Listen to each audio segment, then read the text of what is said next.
A group of gallant sons of Uganda, led by the father of the revolution, General Yoweri Kaguta Museveni, set out on a mission of launching a protracted people's war. Armed with only 27 guns, they trekked through Greater Masaka with milestone events in Nyendo, Bukalasa in Kalungu district, through Sembabule until the dawn attack on Kabamba Barracks on 6th February 1981. This clearly demonstrates the historic importance of Masaka as a geographic area. It is worth noting that in the final phase of the armed struggle between 1985 and 1986, Masaka was the launchpad of the decisive battles before the fall of Kampala. Suffice to note that the same region was the gateway for the offensive against Idi Amin in the war between 1978 and 1979 through the Mutukula-Kyotera axis. Therefore, having national celebrations with the people of Kyotera district on this D-Day is to recognize the sacrifice of both the Tanzanian brothers and sisters alongside the Wananchi of Mutukula-Kyotera axis. Tarehe Sita celebrations in Greater Masaka, like it is always the case, is yet an opportunity for the UPDF to optimize on its core functions, among which is fostering harmony and understanding between the defense forces and civilians. It is therefore within this context that each year the Army engages in several civil-military cooperation activities of a quick nature impact by way of giving back to the people and expressing eternal gratitude to the population for their continued support towards national defense. Through the CIMIC advocacy, the UPDF plays a complementary role to all government efforts towards encouraging the people to embrace wealth creation and improvement of household incomes.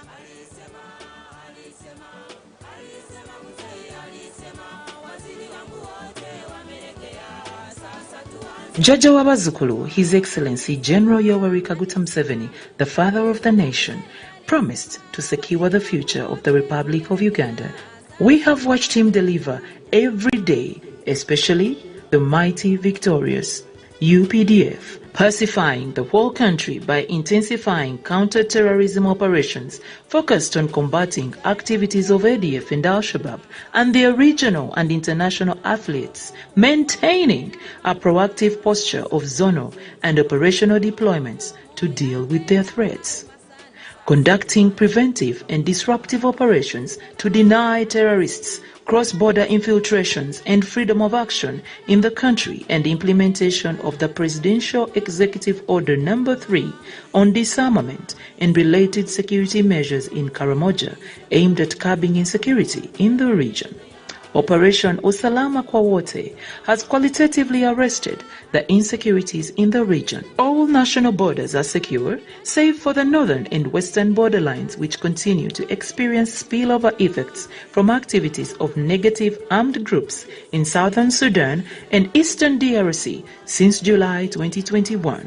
However, UPDF has trained and equipped over 400 counter-terrorism personnel to undertake counter-terrorism operations. UPDF has established a counter-security unit to detect, prevent, and curtail acts of cybercrime. Ministry of Defense and Veteran Affairs also partnered with Government of India and established a National Forensic Sciences University in Uganda. The fisheries protection operations have curtailed the practices of illegal fishing and smuggling of immature fish that was prevalent in Uganda, especially on Lake Victoria and Lake Albert. It is worth noting that the Masaka region that used to be notorious, coupled with shambolic acts of violence orchestrated and planned by organized groups such as the Bijambia activities that had brought considerable unrest in the region, were finally brought to order and calmness restored in the region. Robust military capabilities, check. Firepower, check. Deplorability, check. Command and control, check. Troop protection, check. Marines, check. Air Force, check. AD, check. Armored and motorized infantry, check. armored and motorized assets of SFC, check. Among other capabilities of the mighty victorious UPDF, while they never rest, more UPDF recruitments according to district quotas based on the population of each district. A total number of 50,523 have been recruited since 2021 as per the policy of recruitment quotas per district. The military has also established the National Defense College, Uganda, dedicated to providing advanced military education and strategic training to high-ranking military and civilian officials in Uganda. The UPDF has conducted mission training of 11,404 personnel under the battle groups and United Nations Guard Unit, UNGU, for mission deployment in Somalia and troops for deployment in Equatorial Guinea. The UPDF continues to provide preventative, curative, and palliative care health services to the UPDF officers, militants, families, and surrounding communities in over 170 UPDF health facilities. Medical referrals are made for complex cases to other health facilities under MOU arrangements. In collaboration with the Ministry of Health, the UPDF jointly combated epidemics including COVID-19, Ebola, Mpox to prevent their spread within the country and around borders. Watoto wa Jeshi, the mighty victorious UPDF and the Ministry of Defense and Veteran Affairs in general, has also provided formal education to the soldiers' children and surrounding communities. There are over 52 learning institutions spread across the country, which include 37 primary schools, 11 secondary schools, and 4 tertiary institutions dedicated to this. His Excellency the President. Thank you. Your Excellency, allow me to give documentary credit. The concept developer was made by Major General Henry Masiko and the director, Major General Felix Kulaije. The script writer is Justin Namera Nsubuga, the CEO, True Munabudo TV, and your senior presidential advisor. And the camera work, True Munabudo Television and UPDF Media team. The editors is Elvis Naturind of TMTV and Andrew Nyot of TMTV. The voice narrator, Justin Namera Nsubuga. The producer, Kanodewa Kiki. Technical contributor, Hamza Kennedy Nsubuga. Executive producer, UPDF and Ministry of Defense and Veteran Affairs. And Your Excellency, you are the film star. His Excellency, General Yoweri Kaguta Museveni. Obugalo. Bugalo bwa filimu sita mu bwongere. Sebo wekitibwa President ba Sentebe ba NRM okuva mu district ez'enjawulo ne gombolola ez'enjawulo bali naawe ku Tarehe Sita era bakwozaayoza ke kalulu ako nga bayimiridde okuwubirako. Era sebo wekitibwa President Greater Masaka eina ekibiina ekinene ebya ekya ba foot soldier ba NRM mobilizer bateeka mu kyabwe tebalina gwe basaba ssente ne balaba ng'emirimu gy'ekibiina gitambula era tuli nabo. Mukama wange President, twagala okwebaza abasuubuzi b'e Masaka abakulembeddwa Engineer Benon Mugarura ne Hajat Sara Kiyimba bategese eddina ya CDF eyabadde ennungi eggulo Hotel Brevard. Nga mwattu tewali nusu n'emu evudde eno ku ludda lw'amagye wabula bo nga abasuubuzi mu kwebaza omulimu omunene UPDF gwekola bakiteeseteese bulungi. N'olw'ensonga eyo sebokkiriza tukutegeeze nti Pookino Kalya Masaka wali ku lwa Mengo ow'ekitiibwa Jude Muleke n'akiikiridde Kooki ow'ekitiibwa Sebugaawo Gertrude ko ne Katikkiro wa Kooki Alhaj Idi Kiwanuka Ahmad. Thank you very much, Michael. Isa Nsubuga ku lwa Piero yawo wali badde oteekamu enduulu ey'amaanyi sebo. Mukyala Sikola Kalibala mwali badde muteekamu enduulu ey'amaanyi. Your Excellency, even civilian veterans are present. civilian veterans we bali abawagira olutalo nabo bali awo emabega coordinator mwenyini aba coordinating naye yazze. Welcome the CDF sir.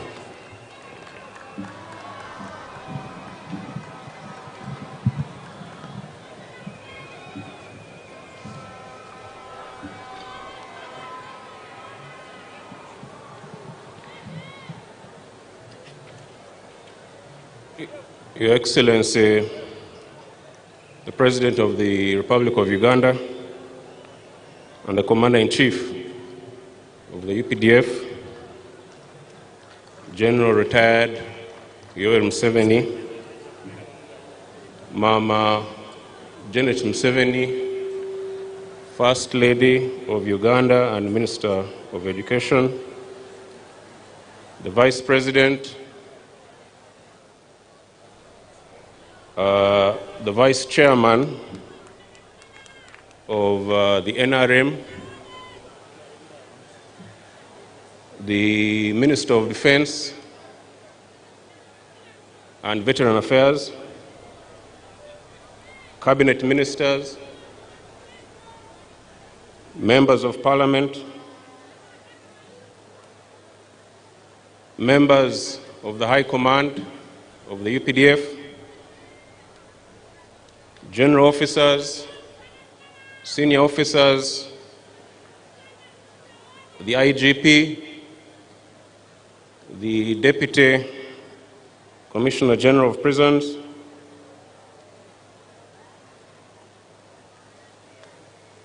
the parade participants, the people of Chotera and Greater Masaka region who are hosting us, distinguished ladies and gentlemen. I salute you all for joining us to celebrate this auspicious occasion of the 44th anniversary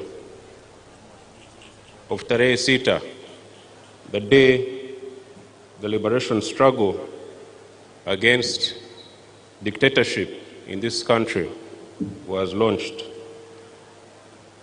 by His Excellency the President and 27 other gallant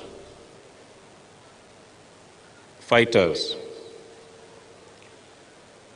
Today's 44th Tarehe Sita event, held under the theme celebrating Pan-African solidarity and people's sacrifice in the struggle for freedom and democracy and for socio-economic transformation, marks a significant day in the history of the UPDF NRA and demonstrates how far we have come and where we aim to go as a country. Ours has been a journey of continuous growth, some challenges notwithstanding. We honor and revere all those who sacrificed their lives in the struggle for this country. And some of them are here today, some of the retired comrades who were in the bush struggle. With the valuable experience and guidance of our seniors, we shall continue the agenda of fundamental change in our country as best as we can, including by guaranteeing the security of all our citizens in our nation. As the UPDF, we have worked tirelessly to consolidate the fruits of the liberation struggle, ensuring not only peace and security within our borders, but also supporting our brothers and sisters across the continent. This Pan-African spirit has been and will remain a cornerstone of our mission as UPDF. Your Excellency and distinguished guests, as we mark the 44th Tarehe Sita anniversary, Uganda is strong, peaceful, and prospering. There might be some challenges ahead, but under Your Excellency's leadership and guidance, there is nothing we will not overcome. The UPDF security balance sheet, as was shown in the short video, is very good, even though we still have a lot of unfinished business that we must carry on with determination and vigor. These include Operation Shujaa in DRC, the transition from ATMIS to Awesome in Somalia, the completion of the disarmament operations in Karamoja, and overall, our responsibility to effectively maintain internal security. Recently, I visited the joint forces in DRC, that is UPDF and FADAC, in North Kivu and Ituri provinces. Over the past 3 years, since the launch of Operation Shujaa, the joint forces have severely degraded and dismantled ADF as a fighting force. It has been greatly weakened. We have destroyed their bases and eliminated many of their senior commanders. The joint forces have also not only freed abducted people, but entire villages have been liberated from enemy occupation. Thus, because of our decisive military actions, many things have happened or are happening. The Wananchi have returned to their homes in the areas we are present. Schools and health facilities have reopened, and businesses are beginning to thrive once again. Bilateral infrastructure projects, like the construction of the roads between the two countries, are also taking place. Simply put, our fight against the terrorists in Congo is promising so much hope to the people of that region. We will therefore stay the course until the ADF menace is completely eliminated. In Somalia, our troops are managing the transition well from ATMIS to Awesome. The situation remains fragile and somewhat unpredictable, but the UPDF is determined to hold on to the gains of the last 18 years that we have been there. We have the aspect of troop drawdown, which is a challenge, but with our brothers in Somalia, and together with our brothers also in Ethiopia and other places, we are coordinating this well. Our troops are observing heightened vigilance and combat readiness throughout our dispositions in Somalia, especially in the forward operating bases. Here at home, the security situation throughout the country is calm. We are, however, closely monitoring those who seek to cause trouble for our people, and we will firmly deal with them without fear or favor, according to the law.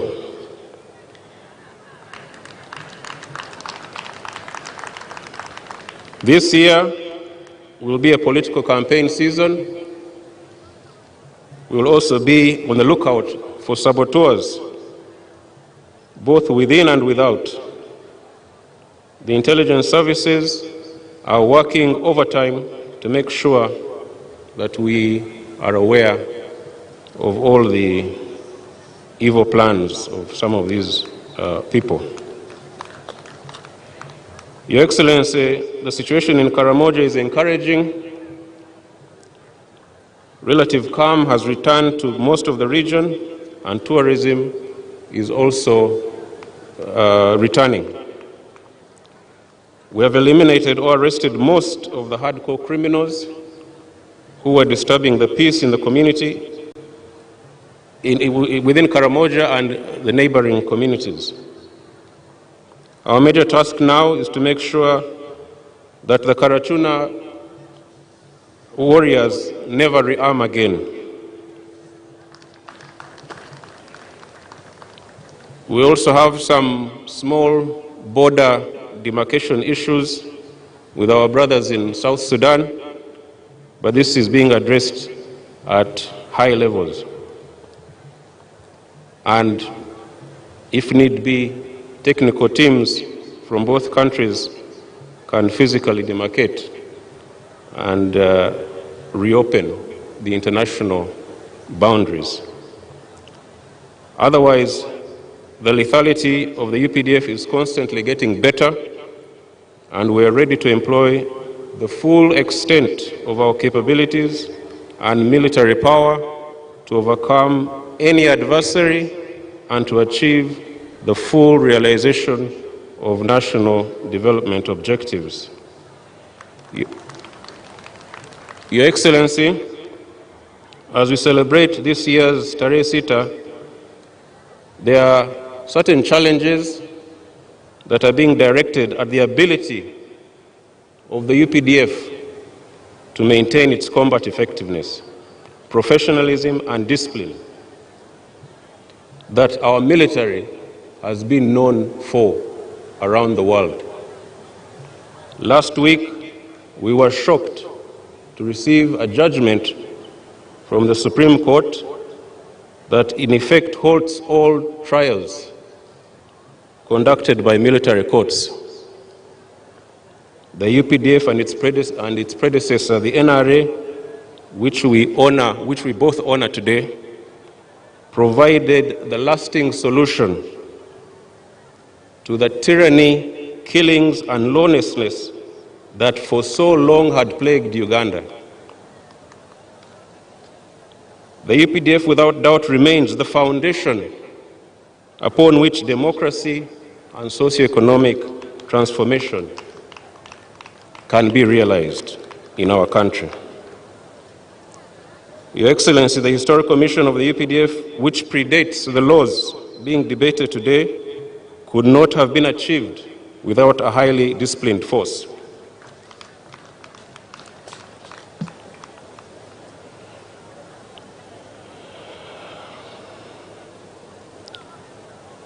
Your Excellency, I will not go into details. We shall discuss this in the High Command. But, Your Excellency, this development is very unfortunate and quite unacceptable. It could herald a national security crisis, threatening the effective command, control, and administration of the defense forces. We urge Your Excellency that you address this matter as soon as you can. That said, we cannot and shall not abandon or compromise the UPDF Historical Mission under any circumstances. We are in the meantime working with the Ministry of Defense and the Attorney General to see that the necessary legislative amendments are made to address the mandate of the military court-martials.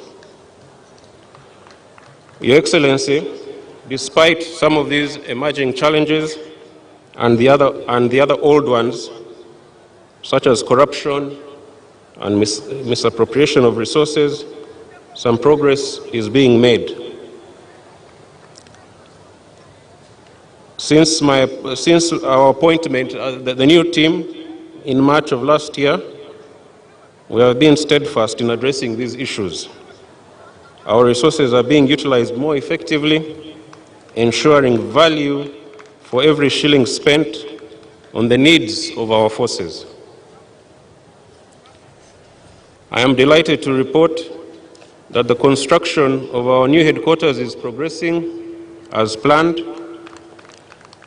The project, which began in August last year, is on track for completion within 2 years, or even quicker than that. The state-of-the-art office facility will feature cutting-edge technology and infrastructure to support modern defense strategy, ensuring operational efficiency, coordination, and enhanced capabilities. I would also like to report, Your Excellency, that our long-awaited military referral hospital is going to be opened in the next few months. We shall be calling you to open it. It has been a 7-year delay, but finally we are seeing light. Additionally, we continue to expand accommodation facilities throughout the UPDF. We are addressing the issues of fair remuneration, thanks to your help, clothing, and other resources we need to ensure the improved welfare of our troops, reflecting our dedication to the well-being, to their well-being and to operational readiness. These achievements symbolize our commitment to infrastructure development and providing a dignified working environment for our soldiers. Your Excellency, we thank you so much for your support and guidance towards these endeavors, without which we could not do much. Your Excellency and distinguished guests, we have also been strengthening ties with our African brothers and sisters across the continent and even beyond the continent. We are nurturing long-standing friendships and forging new partnerships through military cooperation agreements, which are all aimed at building a shared future together. I will conclude by asserting that no amount of hardship or unforeseen circumstances will derail us from our mission. We have a duty to protect our people. We have a duty, a Pan-African duty to the region and to Africa. In that way, sustainable prosperity for our people will be assured. From this core mission, we shall not waver. I congratulate all of you on this occasion of Tarehe Sita and wish you all God's blessings for the future.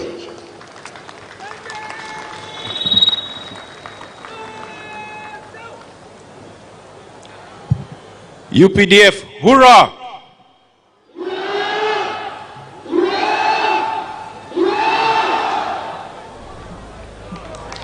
Thank you. Thank you, the Chief of Defense Forces. Sebo omuduumizi w'amagye weebale nnyo, weebalire ddala. Tumukubireko mu ngalo nga tumwebaza ebigambo ebiwoomu ebifaananye bityo.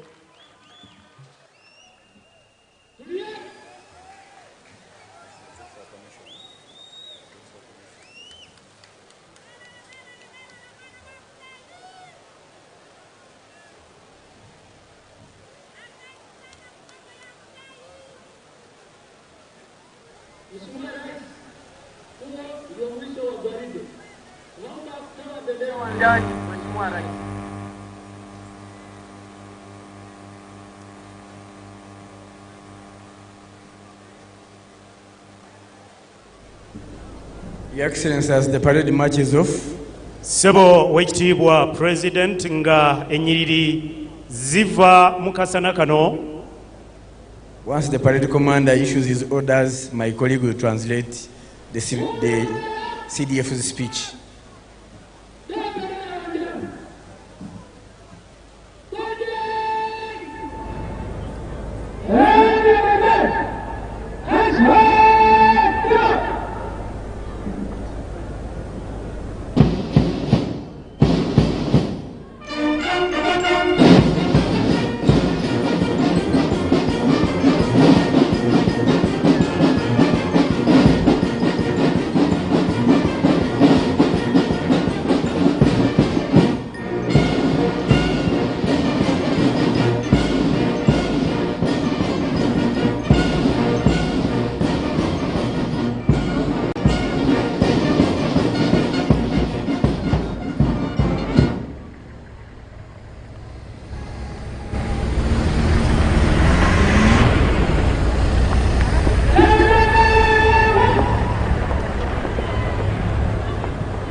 Mubimpimpi basebo ne banyabo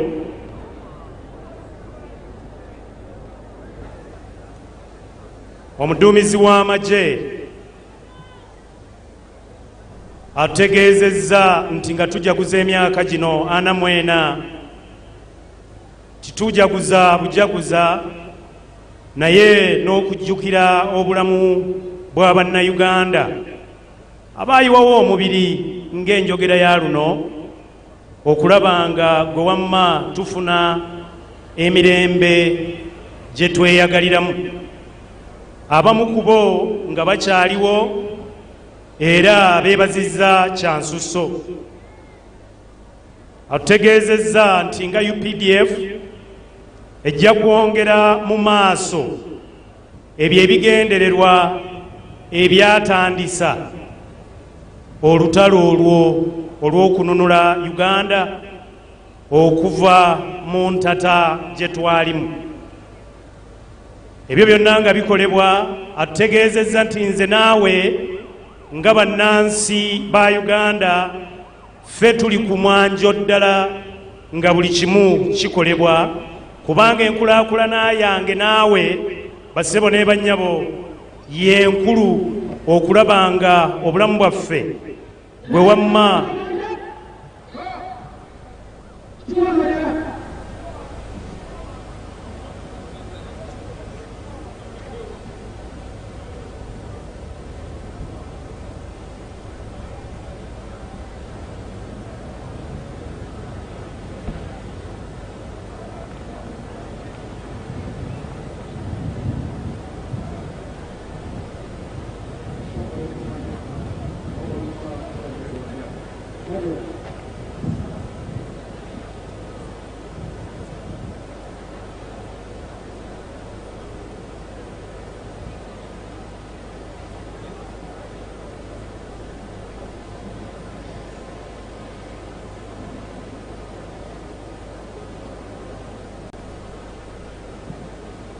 Your Excellency, allow me congratulate the parade commander.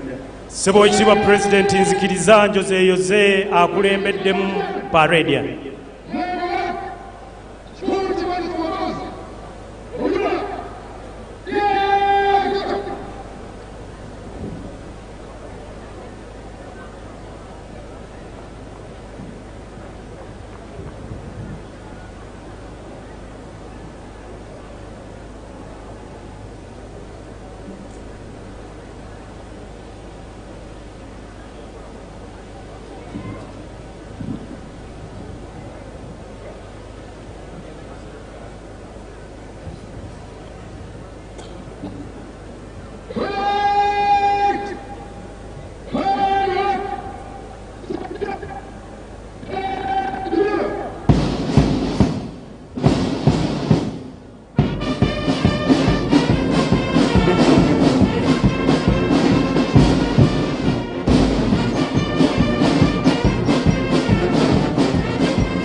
abaana baffe abo baganda baffe bannyinaffe akasana ke bayimiriddemu okumala ebbanga lyonna munnayuganda omulala atudde eyo waali badde obawe engalo n'obeebaza ate n'owulira engeri gye banyanyagizaamu kabbandi ako ne kanyuma sebo afanda RDC Apollo Nkume owa district eno webale kukyaza abantu sebo taata president tukwebaza okuteekawo enkolagano ennungi gye tuli ne UPDF Office of Presidency ng'ekulemberwa muwalaawo oyo Honorable Babalanda ekoordinatinze bulungi ne UPDF okulaba nga tukola omulimu guno era be basoose okujjuza wano mwebale era twagala okwebaza abassentebe ba disitulikiti mwenna ez'enjawulo eziri wano bannange mwebale kujja nga tutandika n'eka tukyaza sebo kintu kisekulo Patrick ssentebe wa disitulikiti eno mukama wange president baminisita ba bendo lino kulemberwamu katukyaza wano ekyotera Honorable Cheyune Haruna Kasolo ne munne Minister w'ebyobulamu Hajjati Hanifa Kawoya Esemba Bulaawo bakolaganye bulungi ne Minister both ow'ekitiibwa ko ne ba PS mu nnyiriri ezo okulaba ng'omulimu guno gwe wamma gutambula bulungi awatali muntu kukubagana na mulala bakulu mwebale nnyo mwebalire ddala mukkirize abalungi abaagalwa neeyongere mu maaso twabadde tufunza ebigambo mukulu byamaliriza wano era katubikole mu bufunze ddala tugende ku kiddako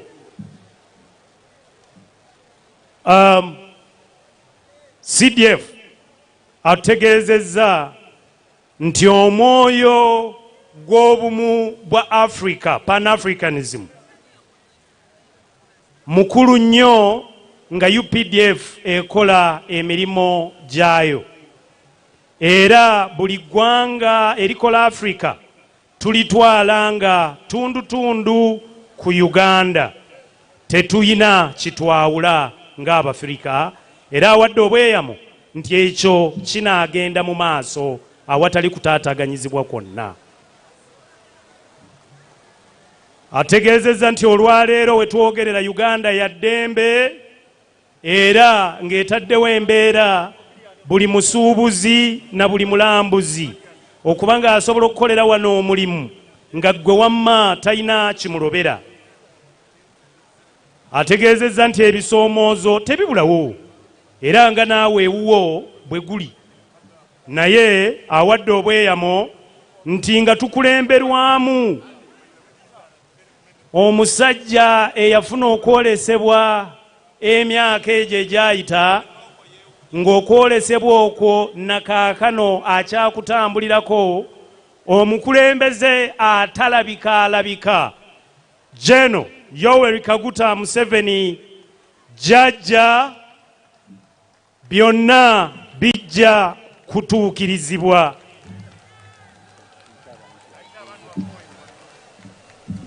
nsaba mpita abatuuze bannansi abali ku mukono gwange ogwa ddyo bannakasasa abali ku kalitunsi eyo mulaba bulungi muyingire ekisaawe musembere eno mwote pulezidenti obuliro musembere jjajja mwami mumulabe bulungi abaayefe abali mu weema abo tubakubire mu ngalo bw'atyo pulezidenti w'abeera essanyu bwe lityo bwe liba bano nga beesiimye taata tweyanziza nnyo nga bannakyotera bannakasasa bannagreta Masaka okufuna omukisa guno buli bwe tukyogerako Honorable Kasolo awo ayongera kumwenya mutabaniwo President tusiima nnyo tusiimira ddala abo nno nga bwe basembera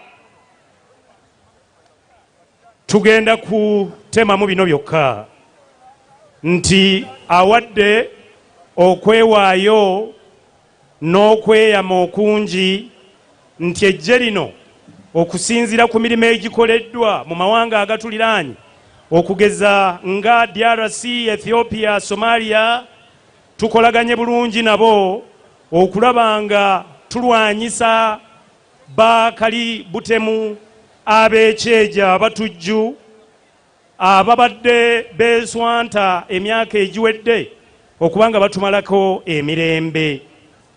Abantu bazze mu maka gaabwe, ebyobulamu bizeemu okutambula, amasomero gazzeemu okukola, eyo abaana baffe mu mawanga gye bali. Atutegeezezza nti Karamoja baganda baffe ne bannyinaffe abo abalina emmundu zongedde okubaggyibwako era emirimu e Karamoja gyongera okukwajja. Emirembe mu ggwanga atutegeezezza nti gikyayongera okutojjera, gikyayongera okubukala, tukyayongera okweyagalira mu Uganda yaffe. Omwaka guno gwa byabufuzi, tuyingira campaigns. Atuwadde obukakafu bassebo ne bannyabo, kino koona ku munno kimugambe nti teri agenda kuzannyira ku ddembe lya munnayuganda ng'ayita mu kiseera kye tuyingira. Tewali agenda kutabangula mirembe ng'akozesa bubi emirembe gya dimokrasiya egiriwo. Tugenda kuyita mu mateeka okulaba ng'okulonda okwo kuggweera mu mirembe. Ekimu ku bifundikidde ategeezezza President nti eddwaliro ly'amagye Embuya giyite Referral Hospital eya military ewedde. Ddwaliro lya kikugu era ligenda kuyamba nze naawe akaseera mpaawe kazira bajja kwaniriza President okubanga aliggulawo. Ebisigadde mujja kuba mu bifuna mpola mpola, mukkirize tugende ku kiddako.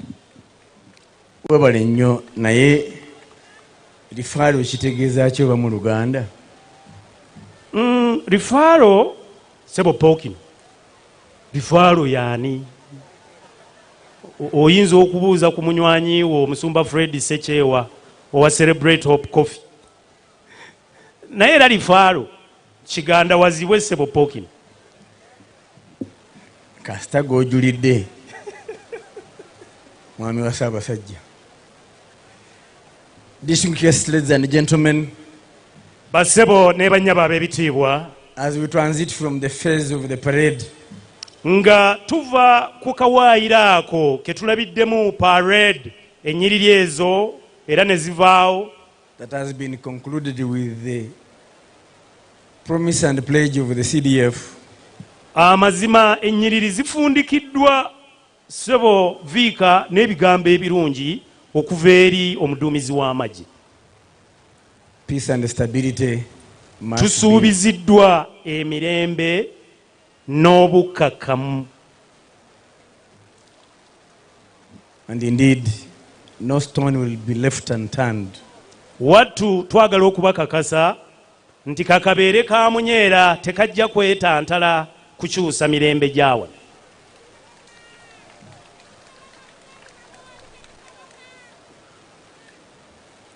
Allow me to recognize the Deputy Inspector General of Government, Madam Anne Muhoozi. The list I was given didn't include your name. Please accept our apologies. It was inadvertent. Twaniriza omumyuka wa kalondoozi w'emirimu egikolebwa mu gavumenti eno era lyeryo erinnya lye babasomedde ne tumwetondera nti mu kusooka erinnya eryo lyabadde teryalabiddwa ku lukalala kw'abo abatudde. Distinguished guests, ladies and gentlemen, abalungi abaagalwa abatudde, the men and women you saw in front of you, abasajja n'abakazi be mulabye mu uniform mu maaso gaffe wano, spend sleepless nights bannaffe basula tebeebase, to ensure that Ugandans have sufficient sleep to think and plan. okulaba nti nze naawe twebaka bulungi ku mifaliso gyaffe gya Rosifo mugono gwe wamma ne tuteekateekera ensi yaffe n'okulaakulana. It would be therefore prudent to utilize the government programs by the Ugandans to enrich themselves so that our sleeping or our staying awake is not in vain. Abalungi abaagalwa tubasaba tukozese omukisa ogwo ogutuweereddwa ogw'emirembe egiriwo nti abasajja n'abakazi bano baba nga tebeebase gwe wamma balabe ng'entuuyo zaabwe tuzikozesa okuggyamu ebitukulaakulanya nze naawe.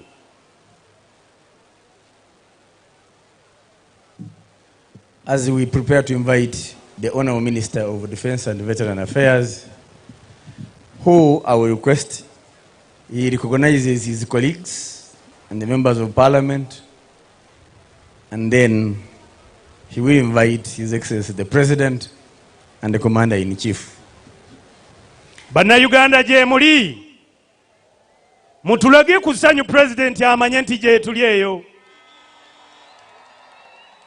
Mwebale tuteekateeka okwaniriza Minisita w'ebyokwerinda, Minister of Defence n'abaazirwanako. Oyo nno yagenda okutwanjulira baminisita banne abaliwo, ate era n'omwogeza addako yajja okumwaniriza. Omwogeza addako omwogere si wa kyama y'Oweekitiibwa Pulezidenti w'eggwanga Ssaabalwanyi. Waliwo akiwulidde? Abali oludda olwo waliwo awulidde? President yagenda okuddirira minisita era tulinde okuwulira ebigambo bya Kaloosa okuva mu kamwa ka Ssaabalwanyi. Omanyi nga Yohana Batisita bwe yagamba nti ajja sikkirizibwa na kumwambaza ngatto. Nange oli sinze nnyinza omuyita weewaawo ayina kuyitibwa mukama wange minisita. But ladies and gentlemen, distinguished guests, we can only achieve this because the leadership at the national level, the leadership in the ministry has followed the vision of the Commander-in-Chief, has planned well for us, and for sure we have no excuse not to deliver on national defense and security. Basebo ne bannyabo mukkirize abali eyo tugatte ku ngalo zaffe twanirize minisita w'ebyokwerinda Honorable Jacobo Maxon Oboth. Ffe ery'ettololo tumuyita baby face mwesti Budama. Your Excellency, the President of the Republic of Uganda and the Commander-in-Chief of the Uganda People's Defense Forces, the Vice President of the Republic of Uganda, the first National Chairperson of the NRM Party, the Secretary General of the NRM Party, the Cabinet Ministers, the Ministers of State, the Members of Parliament here, the former leaders who are here, the members of the diplomatic corps, the political leaders from the Greater Massacre, the civic leaders, the RDCs, the general officers headed by the CDF, the IGP, and the Deputy Commissioner General of Prisons. We want to welcome you all to this occasion. We have a few things to do to introduce to you some of our guests and also to say one or two things. We have SEC members, Central Executive NRM members. I would want to request them to stand up for recognition. Honorable Lydia Wanyoto, as the Chairperson Women League. Honorable James Treheyo, Chairperson Workers League. Honorable Iguo Charles, Senior Executive Assistant. Honorable Jacqueline Chatuhaire, Deputy National Treasurer. And of course, my own sister here, Honorable Huda Olero. That was the second list I was given. Now I'm given the first list of SEC members. SEC is headed by His Excellency General Yoweri Kaguta Museveni as chairperson. And the vice chairperson, Brigadier General retired Alhaji Moses Chigongo, right there. And then we have Right Honorable Richard Todwong, the NRM Secretary General. And then we have retired Major Awish Paula, one of the staff. And we have Her Excellency Vice President, Major General, Major retired Jessica Alupo, is a special guest to SEC.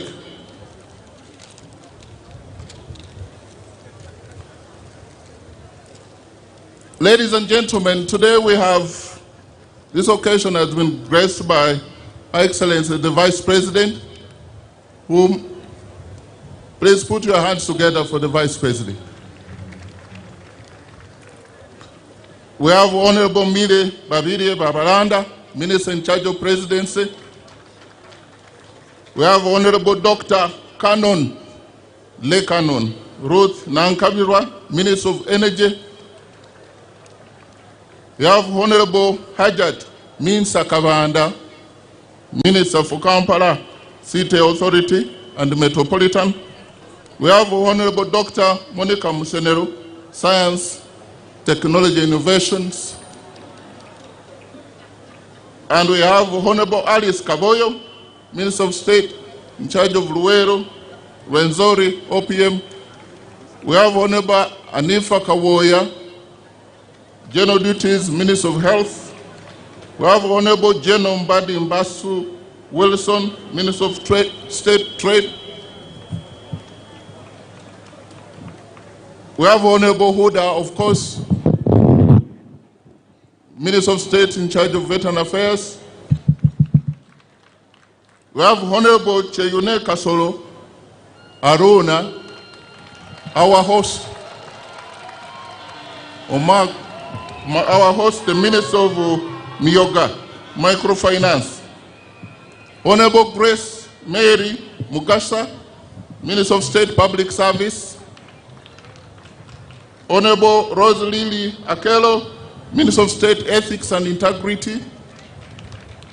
Honorable Grace Helen Asamo, Minister of State People with Disability. We have Honorable Dr.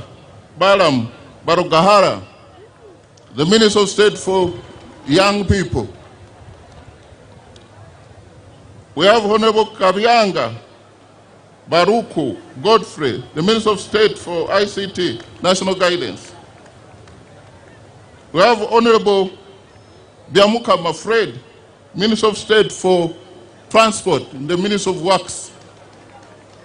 We have Honorable Bright, Honorable Colonel retired Bright Ramirama, the Minister of State for Animal Industry.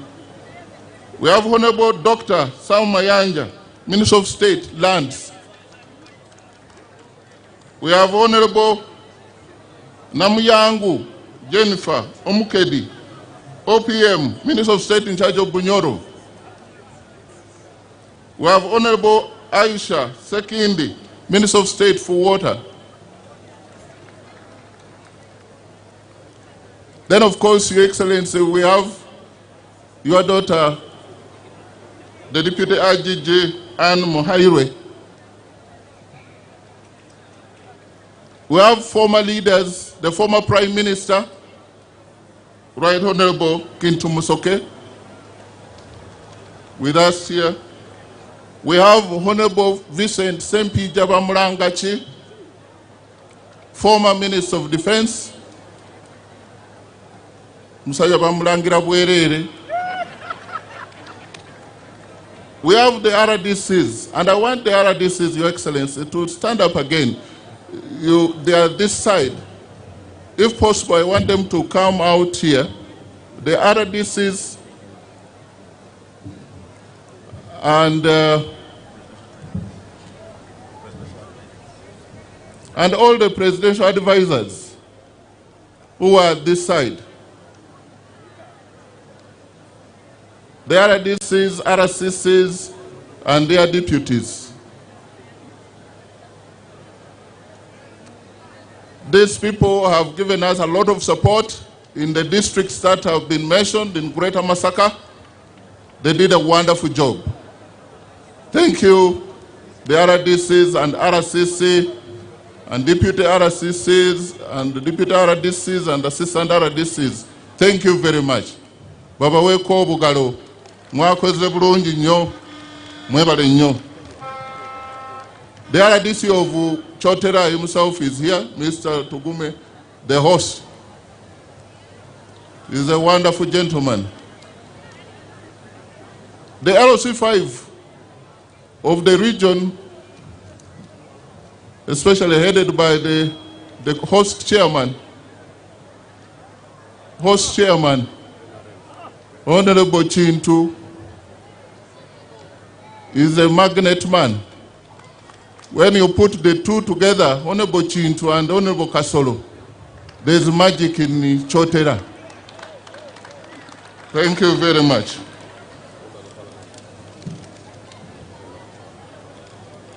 We have the members of parliament, Honorable Colonel Dr. Nekesa Victoria, UPDF representative. We have Honorable Lieutenant Colonel Dr. Alanyo Jennifer, UPDF. We have Honorable James Kakoza, Iyala. We have Honorable Mary Begumisa, the woman representative of Zimbabwe. Honorable Mary, are you there? We have Honorable Dawoodi Kabanda, the MP Kasambia Mubende. I've not seen him. We have Honorable Sentai Muhammad, MP Bukoto West, Ruengo. We have Honorable Semwanga Javira, MP Buyamba Rakai. We have Honorable Sise Namuju, MP Ruengo. Where is Honorable Sise? We have Honorable David Muhoozi, MP Chenjojo. We have Honorable Sechkubo Theodore, MP Remiyaga. He's a senior MP. He's the other side. And Your Excellency, he has participated in all events, including in the national launch, the regional, and here today. What a repentant man.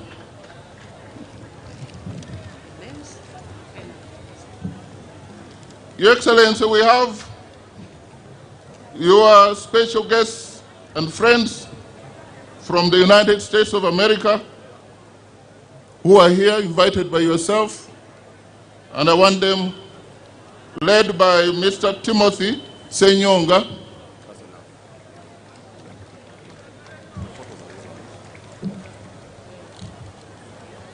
Your Excellency, we have special guests from the Republic of Kenya, the delegation led by the party chairperson, the United Democratic Alliance, the ruling party of Kenya. The chairperson, Her Excellency Honorable Cecily Mbarire, party chairperson and governor, Embo County. We have Senator Hassan Omar Hassan, the Senator and Party Secretary General and Member of Parliament, East Africa Legislative Assembly. We have Honorable Jafet Nyakundi, Party National Treasurer and Member of Parliament, Kitutu Chacha. We have Mr. Brian Mbugua, Deputy Executive Director, Director in charge of Elections and IT. We have Mr. Joseph Mulili, Director of Finance and Administration. We have Mr. Rob Jiro, Director of Communications. We have Mr. Daniel Kipto, Director of Programs and Partnership. We have Ms. Grace Gichowi, Director of Events and Logistics. We have Mr. Kelvin Chitika, Manager IT. We have Ms. Annette Chepgotish, Manager Legal Affairs and Compliance. She could also be from Kapchorwa. We have Mr. Sanaro Bunyua, Legal and Compliance Affairs. We have Ms. Cynthia Amadan, Membership Directorate and Manager. Membership Directorate Manager. We have Ms. Catherine Gatori, Executive Secretary to Secretary General. We have Mr. Kyoko Mwamba, Executive Assistant to the Chairperson. And we have Mr. Alex Kibeti, Head of Security, Office of the Secretary General. We have, finally, Mr. John Maura, Communications Officer. Your Excellency, if it may please you, to grant a photo opportunity for our neighbors, the party leaders from our neighboring country. Please, Wakenya wote karibu.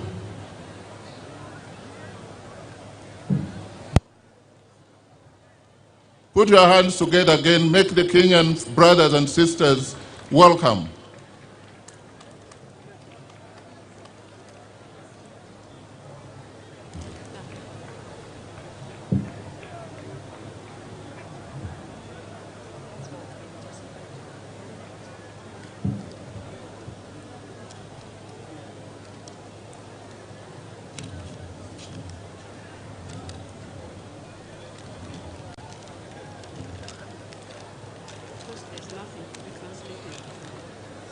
Yes. As they take the photos, I want to thank the ministers, the members of cabinet, and the MPs, especially the ministers who accepted to officiate. Honorable Bright, Honorable Nifa, Honorable Iskavoyo,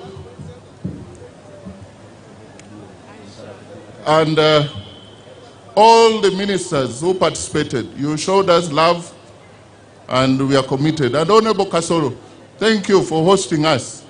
You are such a great man. We have the DAs here, Your Excellency, the military attaches. The military attaches representing different countries. I see for the United States of America, I see for Russia, I see many of you here.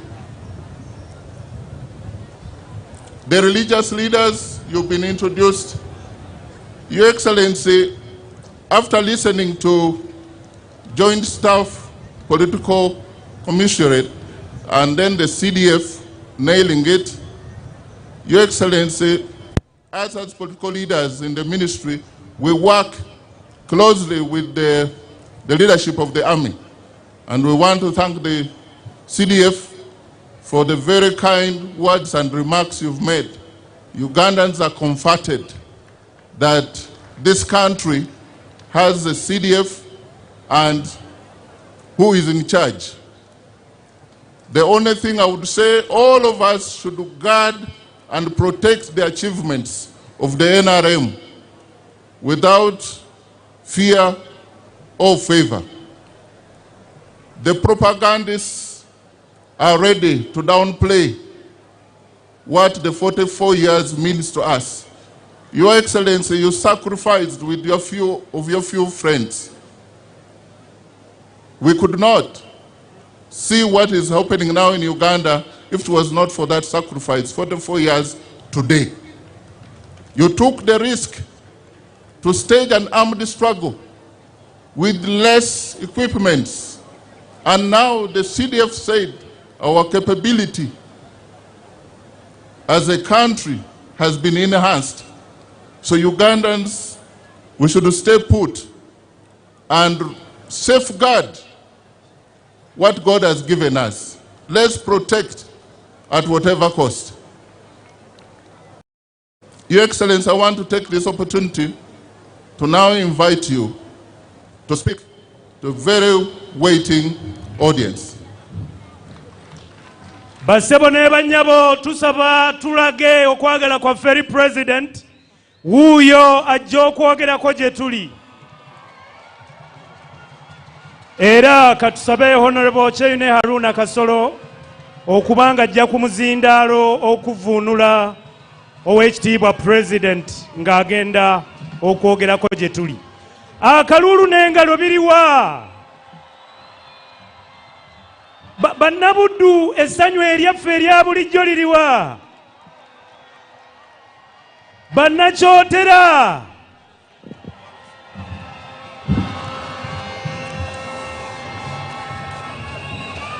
Kale abanabuddu n'abakooki n'abaziba bwe bali, abaziba b'e Tanzania bwe bali, mwena abanabuddu, abakooki, abaziba, abasese, ab'omu Lukoola eri Sembabule, mwena mbalamusiza.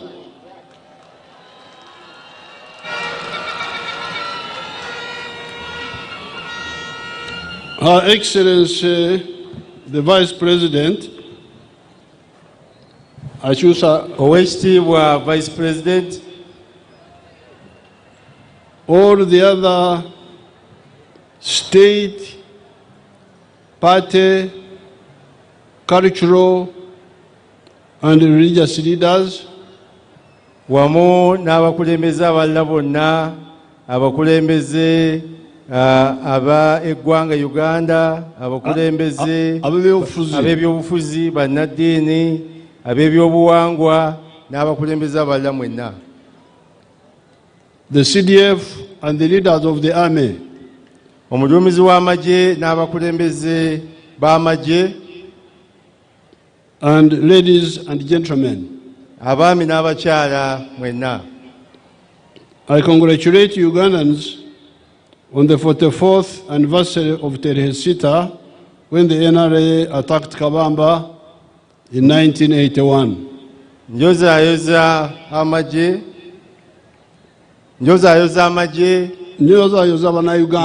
bannayuganda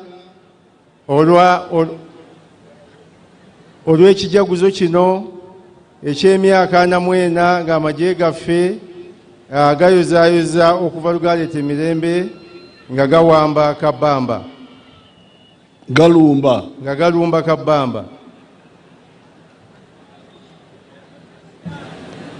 I congratulate the combatants and the people of Uganda on the victories we have scored ever since that day. Njozaayoza abakuumaddembe bonna ab'amagye ne bannayuganda bonna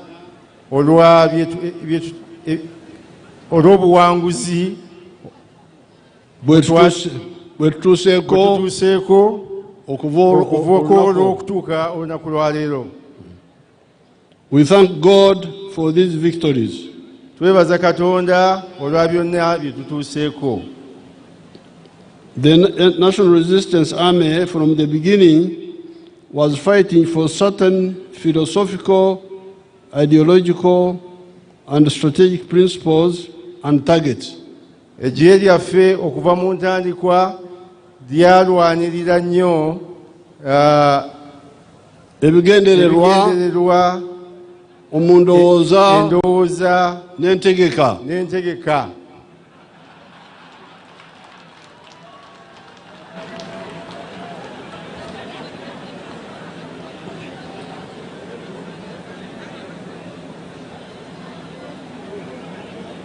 We have elaborated these points many times.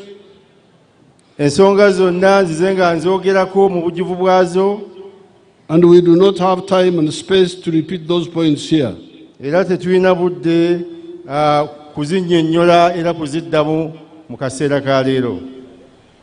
Suffice it to assert that our philosophical, ideological, and strategic stand kikulu nnyo okutegeera nti ensonga ezo zonna nga bwe tuze tuzinnyonnyolako has enabled Uganda to be peaceful all these years.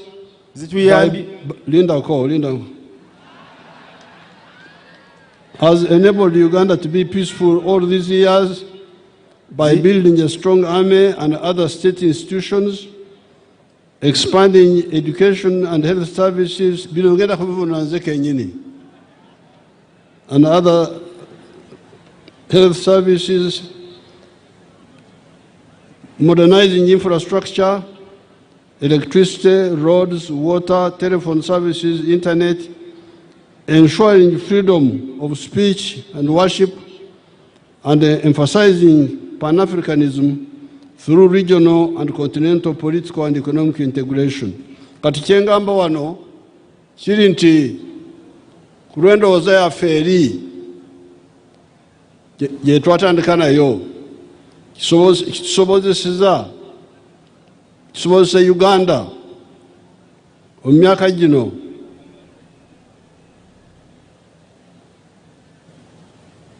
okulaba nti tuzimbye eggye ly'amaanyi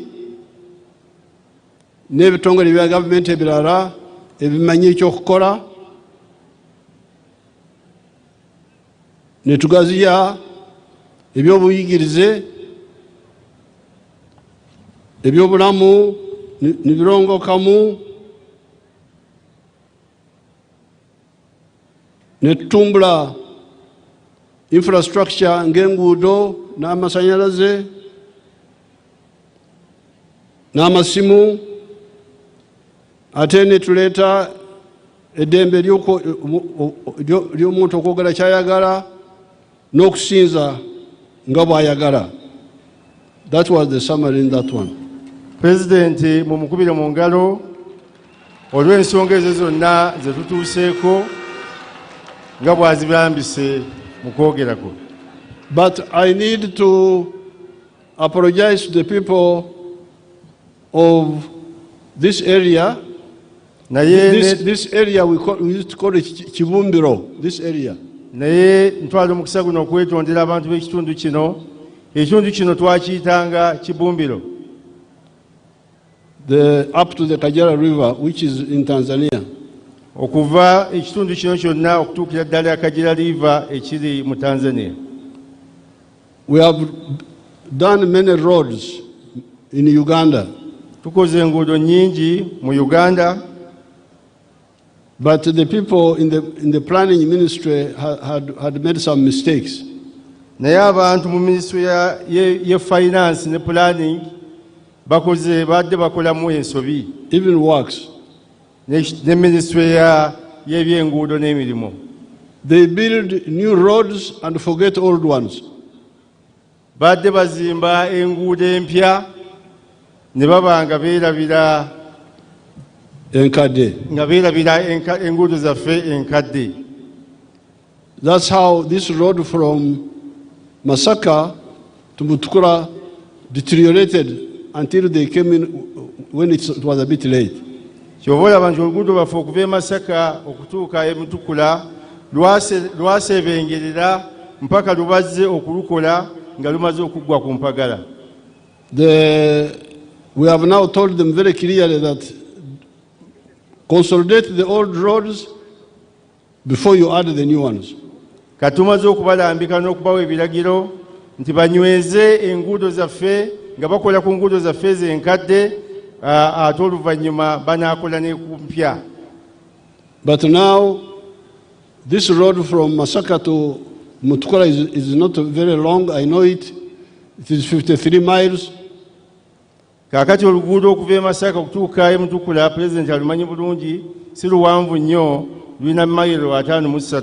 Atano musatu. 53, Your Excellency. Now it had gone into a bad situation. Kati lubadde lwasereba nnyo lwasebengerera nga lufiiridde ddala. And our people are now working on new roads going to other places. Kakati abantu babadde nga bayita ku nguudo empya kugenda bakola abantu baffe mu ministry y'ebya enguudo n'emirimu ne finance babadde batadde ssente ate mu kukola enguudo empya ne beerabira enguudo enkadde nga luno Masaka Mutukula. That scattered planning is we have stopped it. Kakati enkola eyo ey'okubuukabuuka pulezidenti yagiyimirizza. Consolidate the old and add the new. Abalagidde banyweze ezo ze tulinawo enkadde ate oluvannyuma bagatteko n'empya. As a consequence of all this, kakati mu bino byonna bino bye tugenda okufunamu okuva mu bino byonna, although we still have a lot of work to do, nenkubadde tukyalina emirimu mingi gye tulina okukola. Our economy will be $59.3 billion by June 2025 using the foreign exchange method. Ebyobugagga byaffe bigenda kukula okutuuka ku bitundu 89. Obuwumbi bwa dola $59 n'obutundu busatu. Your Excellency. Okozesa embala eya omuwendo gw'okukyusizako dola. Nga tukozesa embala ey'okukyusa mu dola.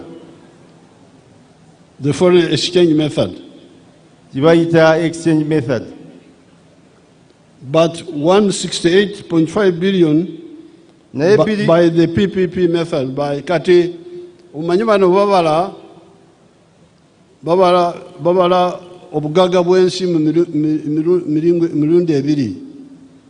Omulundi ogusooka bakozesa omuwendo gw'okuwanyisa dola. Kati awo ebyenfuna byammwe biri ku buwumbi 59 n'obutundu busatu okutuuka mu mwezi gwa June. Bwe tubanga tubalidde mu dola ebyenfuna byaffe bya Uganda sikubalira mu dola kasolo nga tukyusa bw'oba okozeseza omuwendo gw'okukyusa mu dola okutuuka mu mwezi gw'omukaaga ebyenfuna byaffe bijja kuba ku obuwumbi 59 n'obutundu busatu obwa dola. Remember, we started with $4 billion 1986. Mujjukire mu 1986 Your Excellency. 86. Yes, Your Excellency. The size of the economy was $4 billion.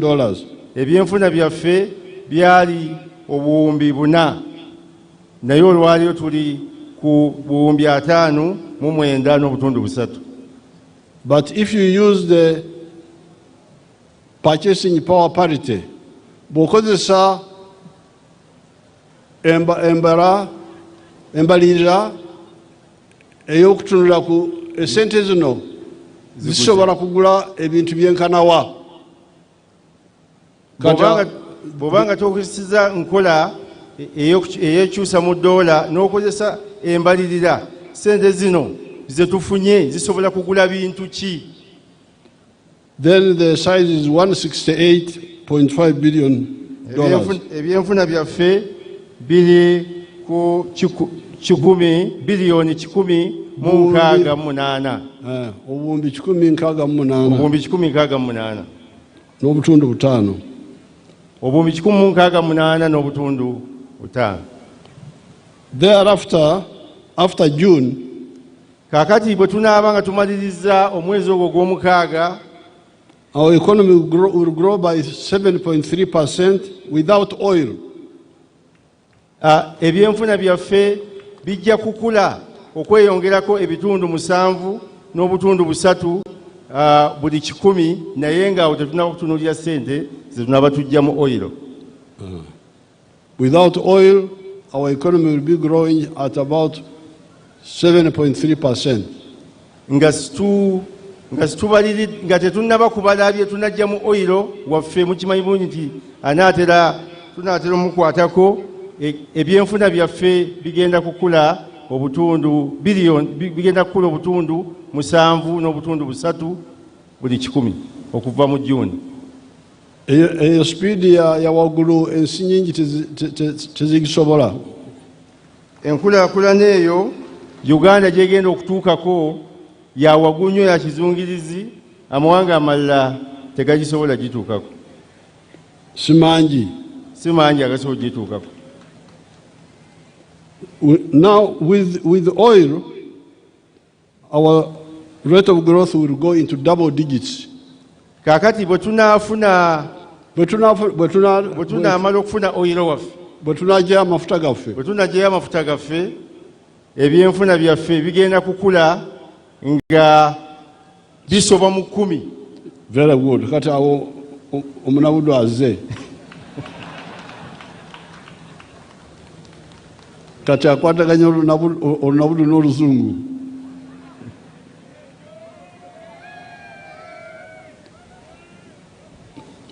So with the oil, our economy will be growing more than 10%. Kakati bwe tunaaba tumaze okufuna oil, ebyenfuna byaffe bijja kukula. Si kugifuna kasolo, kugijjayo. Bwe tunaaba tumaze okugijjayo, nga tumaze okugjayo oil waffe, ebyenfuna byaffe bigenda kukula okusinga okuyisa ebitundu 10 ku 100. All this is on account of the 5 phases that our economy and society have gone through since 1986. Bino byonna tubifunye okusinziira ebyo bye tuyiseemu okuva 1986. Waliwo emitendera gye tuyiseemu, phases. These are, number 1, minimum economic recovery by bringing back some of the 3 C's and 3 T's of the colonial economy that Idi Amin had destroyed. These being coffee, cotton, copper, and tea, tobacco, and tourism. Kanchivunire kino. Kati mwe timunazalibwa ombude bw'abajjajja bamwe bwaffe abaaliwo nga nze, abazungu baviira wano baali bagamba nti ebyenfuna bya Uganda byali biyimiridde ku magulu 6. Amagulu 3 cha C, amagulu 3 ta T. 3 C's, 3 T's. C's, the C's were coffee, cotton, and copper. Translate kasoro. President nga bw'abagambye kakati ebyenfuna bino byali nga abafuzi baali babyonoonye nga babigabanyiza mu bintu 6 nga ebisatu bitandika na leeta C na nukuta cha: kofi, emwanyi, kotoni ne kopa,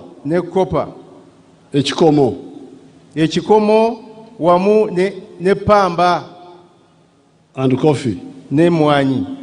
Then the 3 T's were tea, tobacco, and tourism.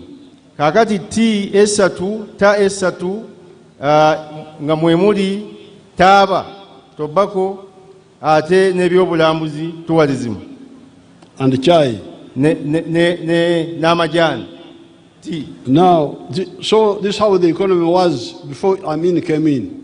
Eno embeera ebyenfuna byaffe byalimu nga Amin tannaba kujja. When Amin came, he destroyed all these except coffee and tea remained limping on. Amin bwe yajja mu buyinza ebintu bino byonna byasangawo yabyonoona okujjako emwanyi n'etaaba bibyasigala biwenyera ebyo bye byasigalawo nga biwenyera nga babikolera ku mutindo omutonotono. So therefore when we came, that's what I'm saying, phase 1 was to restore this small economy of the 3 C's and the 3 T's. Noekyo President bwe yakwata obukulembeze bw'eggwanga lino yalina okuzzaawo bino Idi Amin bye yali ayonoonye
majani ebyobulambuzi awamu n'etaaba. Then second phase was to expand this small island because these 3 C's and 3 T's were affecting only very few people in the country. Omutendero gw'okubiri President gwe yaddako kwe kw'okulaba nti agaziya abantu bonna bibasobola okukola kubanga bino omukaaga byali biyamba abo bantu batono. It was helping only 9% of the homesteads by 1962. Ku maka 10 bino byali biyambako bisobola kuganyulwamu amaka 9 gokka.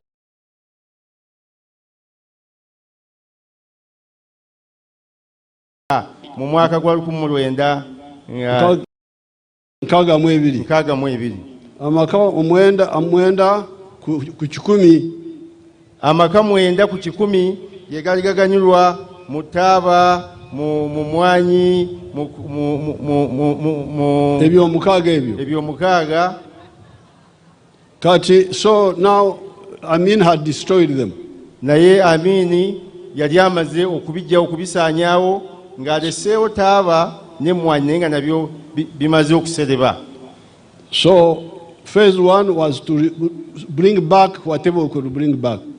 Omutendero gwasooka President ne banne balina okuzzaawo ebyo ebyali bisoboka okutaasaako kw'ebyo mukaaga ebyali bisoboka okuddawo. Second phase was to expand. Omutendero gw'okubiri kugaziya. That's why like coffee now we are at 9 million bags. We used to be at 2 million bags. Kaka kyova olaba nti kakati emmwanyi tuli ku emiliyoni z'ensawo zetuproducinga kati nga Uganda emiliyoni 9 nenga twali ku miliyoni 2 ez'ensawo. Tea were at 23 million kilograms 1970. We are now at 160 million. Kakati g'amajaani twali ku miliyoni 27 miliyoni 23 mu 1970. Kakati tuli ku miliyoni 16. So that's what I mean by restore but also expand. Ekyokiba President kyategeeza bw'abagamba nti mukuume muzeewo ate era mugaziye. Now phase 3 is diversify the economy. Kakati phase eyokusatu ate yalina okukyusa n'okugattako ebintu ebirala ebisobola okuyamba enkulaakulana y'ebyenfuna byaffe. In the colonial times, Ugandans did not know that maize was a cash crop. Mu biseera by'abafuzi b'amatwale, Bannayuganda baali tebamanyi nti okulima kasooli, nti ekirime kya kasooli nakyo kivaamu ssente. That fruits are cash crops. Era nga tibatwalanga kulima bibala nti mulimu ogusobola okuvaamu ssente. That fish was a cash product. Nti era n'ebyennyanja nabyo byali bisobola okuvaamu ssente. That's why there was not a single factory on Lake Victoria for fish processing. Kyova olaba tewaaliwo factory yonna yali esobola kuteeka mutindo ku byannyanja Lake Victoria. There was only a small factory on Lake George called Taffmark. Waaliwo ka factory akatonotono kamu ku Lake George akayitibwanga Taffmark. They did not know that mwe abalalo abesembabule nti amata gammwe. They did not know that milk is a cash product. Abalaalo b'Essembabule ne wala yonna lyantonde nawa baali tebamanyi nti amata nago gasobola okuvaamu ssente. So many bananas, owamu n'amatooke, beans, n'ebijanjaalo nabyo bisobola okuvaamu ssente. peas, n'ekawo, vegetables, awamu n'enva endiirwa oba n'ebituyita ebivaavava, flowers. ebimuli nabyo bisobola okuvaamu ssente. So we have commercialized all these products. N'olwekyo bino byonna Oweekitiibwa Pulezidenti atugamba nti abifudde ebirime ebisobola okuvaamu ssente era nga bitundibwa nga byattunzi. You people here in Karangala, you know the palm oil. Mwe abantu wano abali wano ab'e Kalangala mumanyi ekinazzi. So that was phase 3. Kati eyo phase yali yakusatu oba mutendera ogwokusatu. Now phase 4 omutendera ogwokuna is adding value. Kwe kussa omutindo oba okugattako omutindo kwebyo ate bye tuba nga tukoze oba nga tulimye. We have been trying to wake you up. Oweekitiibwa Pulezidenti abadde agezaako okutuzuukusa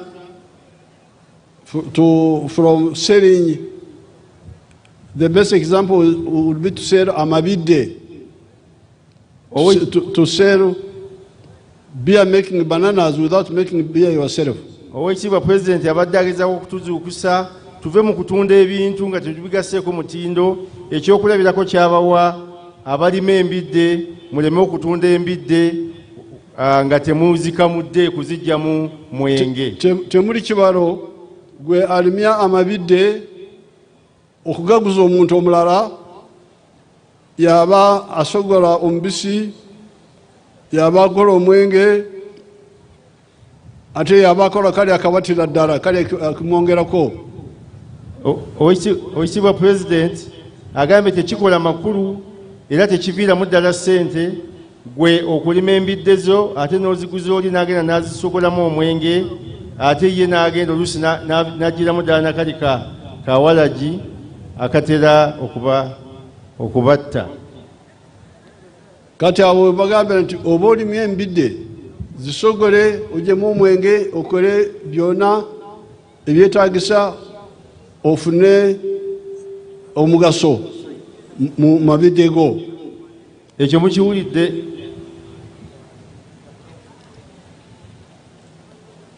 Now that is, if you look at milk, we are adding value the whole way. Kati bw'otunuulira amata, bw'otandikira ku mata, amata ago okuva ogatandika nga bakagajja mu kibeere ky'ente, Oweekitiibwa Pulezidenti abakubiriza okugagattako omutindo mpaka okumalirayo ddala sayiku. Ab'Olutuyimbi mutulage the product, if you have it, the products of milk, if you have them. Ku Lutuyimbi, kubanga nze ndimusomesa kati. Abali ku Lutimbe oba vidiyo, Oweekitiibwa Pulezidenti agambye muteekeko engeri y'amata nga mutulaga biki ebiva mu mata okuva ku bitandikirwako mpaka ku nkomerero. Oba temulina?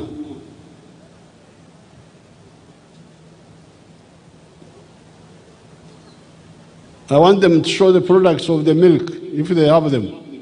President agambye ayagala abantu bano babalage ku lutimbe ebyo byonna ebiva mu mata nga bagongeddeko omutindo.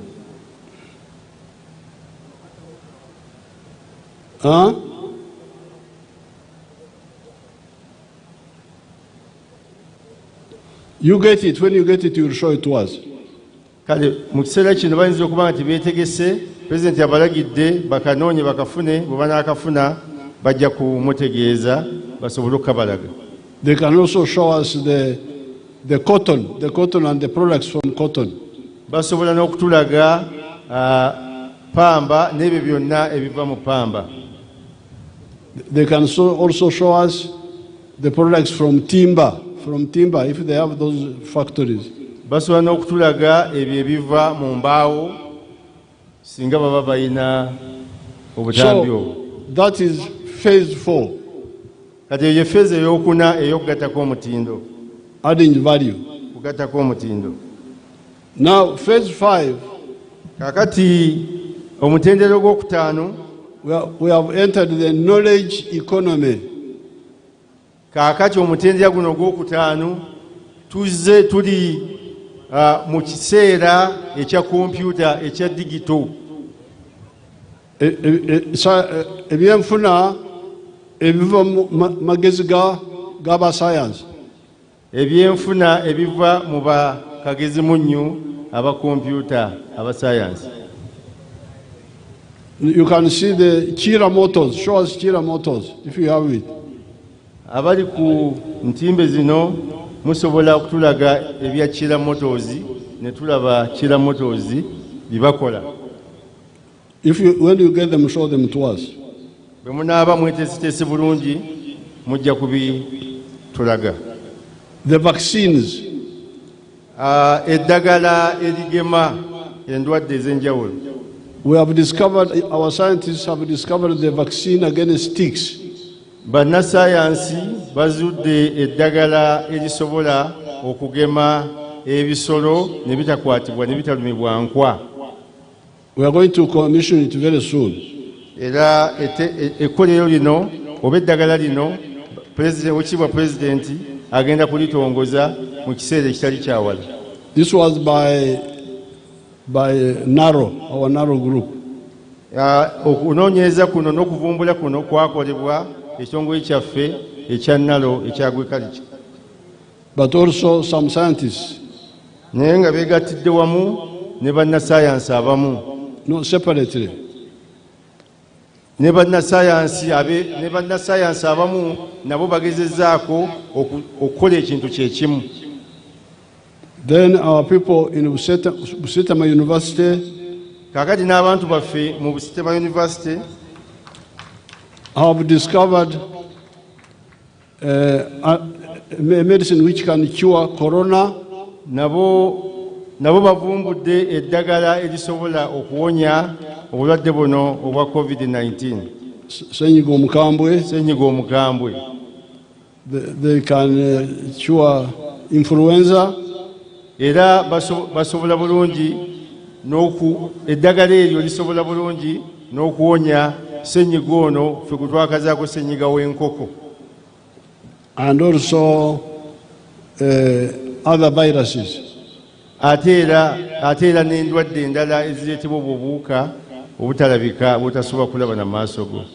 There is a group called Kazeire Herbal Medicine. I think these are from Mbarara. Waliyo ne gurupu eyitibwa Kazeire Herbal Medicine, ndoza bye bakola Kazeire eri Mbarara. They have also discovered something similar. Nabo bakoze ekintu bavumbudde ekintu kyekimu. The people who took these medicines recovered 4 days earlier than those who were using other medicines. Abantu abakozesa eddagala lino baawona ennaku 4 ng'abakozeseza liri ezzungu bo tebannaba kuwona. Mu nnaku nnya bano baali bawonye. And now some of our friends were playing around with us. Mikwano gyaffe abamu baali bagezaako okulemesa enteekateeka eno. Wanted to build a laboratory where you can kill, because traditionally our medicines kill the viruses or the bacteria, what they call in vivo, in the human being. Oweekitiibwa President agambye waliwo abantu abaali bagezaako okugootaanya enteekateeka eno kubanga waliwo abantu baffe abaali bavumbudde okuba nti waliwo obuwuka obusobola okutta endwadde.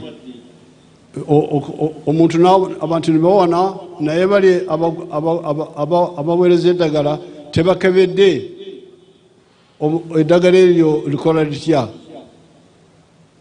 So we needed a lab to do that. So Oweekitiibwa President agamba kyali kyetaagisa okuteekawo ekkeberero okulaba nti tukutuuka ku kintu ekyo. What they call in vitro. Osooka n'otta obulwadde mu laboratory mu kacupa mu katest tube n'olaba nti obuwuka bufudde, then eddagala n'olutwala mu muntu. You first kill the virus in the lab, then you go and check in the human beings. Now we Africans, because we have been using this medicine, we started the other way around. You kill the disease in the human being, then you go to the laboratory to check how it is killing when the disease is already dead. President yatugambye nti kyali kyetaagisa okuteekawo laboratory nga obuwuka buno basooka ne babugezeseza mu bulwadde nga buli mu kacupa. Obuwuka ne butta obulwadde buli, bwe bumala okubutta ne balyoka babuteeka mu bantu. Obuwuka bwe babuteeka mu bantu ne buba nga busobola okulwanyisa obulwadde. Ffe bannayuganda kye tubaddeko, tubadde ate tutta bulwadde okusinga okutta obuwuka. Omala kutta bulwadde ate n'olyoka ogenda mu laboratory bakkebere. Kubanga abantu baffe, our people have been using these drugs without scientific analysis, but they have been working. Abantu babadde bakozesa eddagala lino erivumbuddwa naye ng'abakugu baffe bannassaayansi tebalyekennenyeza bulungi nga bw'abagambye kaazire n'ebirala, naye nga libadde likola wadde nga babadde tebannaba kulikakasa bannassaayansi bano. But now we wanted a laboratory to do this. Naye kati Oweekitiibwa President agambye nti twali twetaaga okufuna wetugezeseza eddagala lino oluvannyuma abantu tusobole okubakkiriza. And some of our friends were playing around with us. Abantu abamu baali bazannyisa era nga bagezaako okugootaanya enteekateeka eno nga bagezaako okutulemesa oba okulowooza nti tuli serious. But you people, our children have studied, now they have built their own lab themselves. Naye bantu mmwe abaana baffe basomye era bafuuse bakugu bannayuganda era kati beezimbidde laboratory eno ku lwabwe bennyini nnyini. Now what had worked against corona in people has now been tried in the lab and it works perfectly well. Kaakati eddagala libavumbula abantu baffe era ne liwonya abantu baffe abaali balwadde ssenyiga ono omukambwe nga terikebereddwa. Kaakati bannassaayansi era abakugu balitutte mu kkeberero ne baligezesa era balabidde ddala ng'eddagala lino lya mutindo.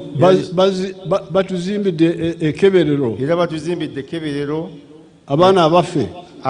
Yes, Your Excellency. Era ngenda kubawa omudaali.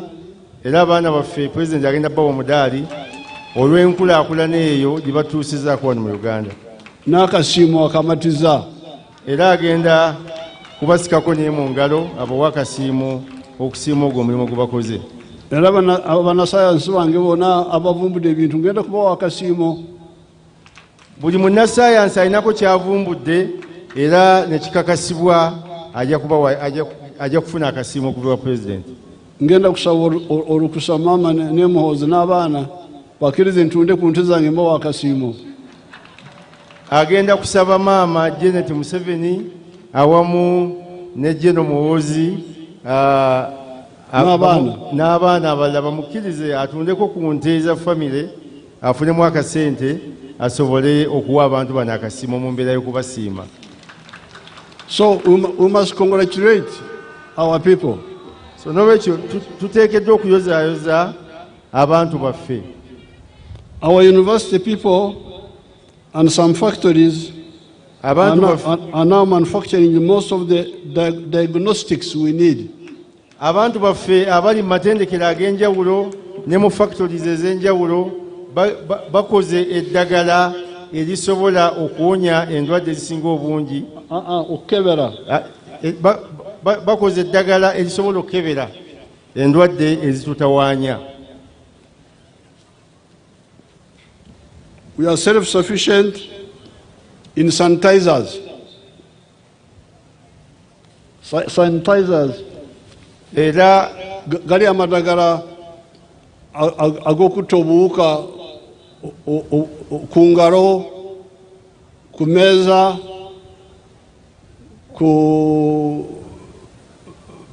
abantu gye batuula ku ntebe. Eddagala eryo sanitizer gumuwanyi obulungi ate era ng'akolebwa mu kantu kali akava mu mbidde. Pulezidenti abagambye likakasiddwa era nga likolera ddala bulungi. Okiba pulezidenti aba video bali ready. Aba video kale mutulage.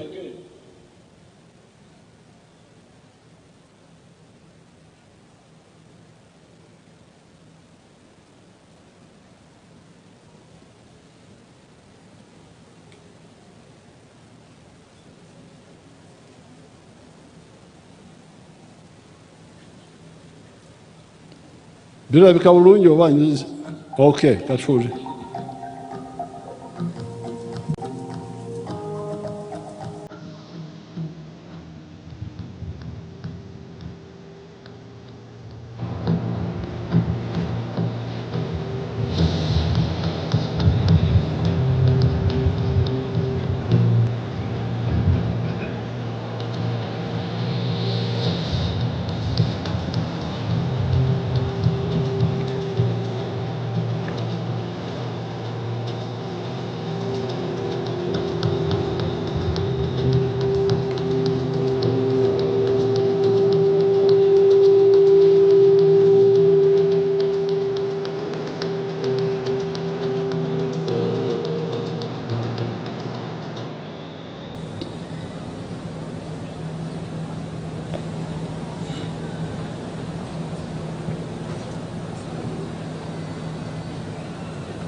Balaga kinga manzi biraba.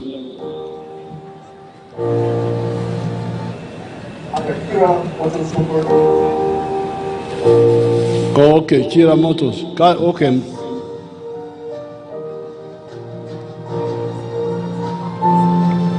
My name is Engineer Richard Madanda. I'm the Director of Product Development, Kira Motors Corporation. We are the Kira Vehicle plant, located in the Jinja Industrial and Business Park in the Jinja district. The Kira Vehicle plant is on a piece of land of about 100 acres.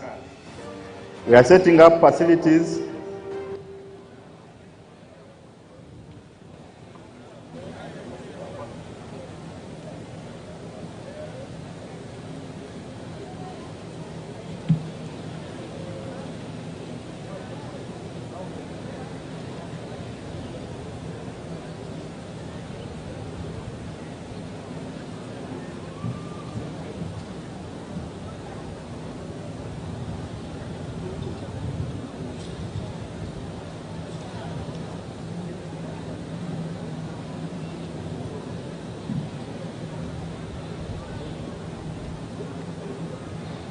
Katima abanabudu muliano mukwanta senene temmanyi nti abaana bamwe ejinja bakola motoka.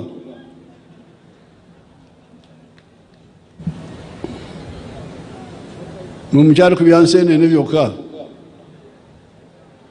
Kale banabaraga. So the face masks, gloves, all are being manufactured here. Gloves ne mask ezoteka ku mimwa byonna bikolebwa wano. Nawe kiba president ne Masaka eno ku nsene ne twavaawo tuli nnyo ku mwanyi era tukwebaza nnyo. Emwanyi ngenda kuzituuka ko. Yes, Your Excellency.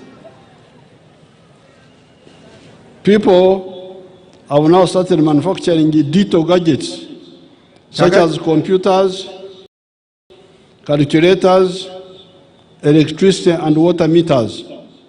Kakati abantu baffe wano batandise n'okukola computer, obuuma bwakalimagezi, computer,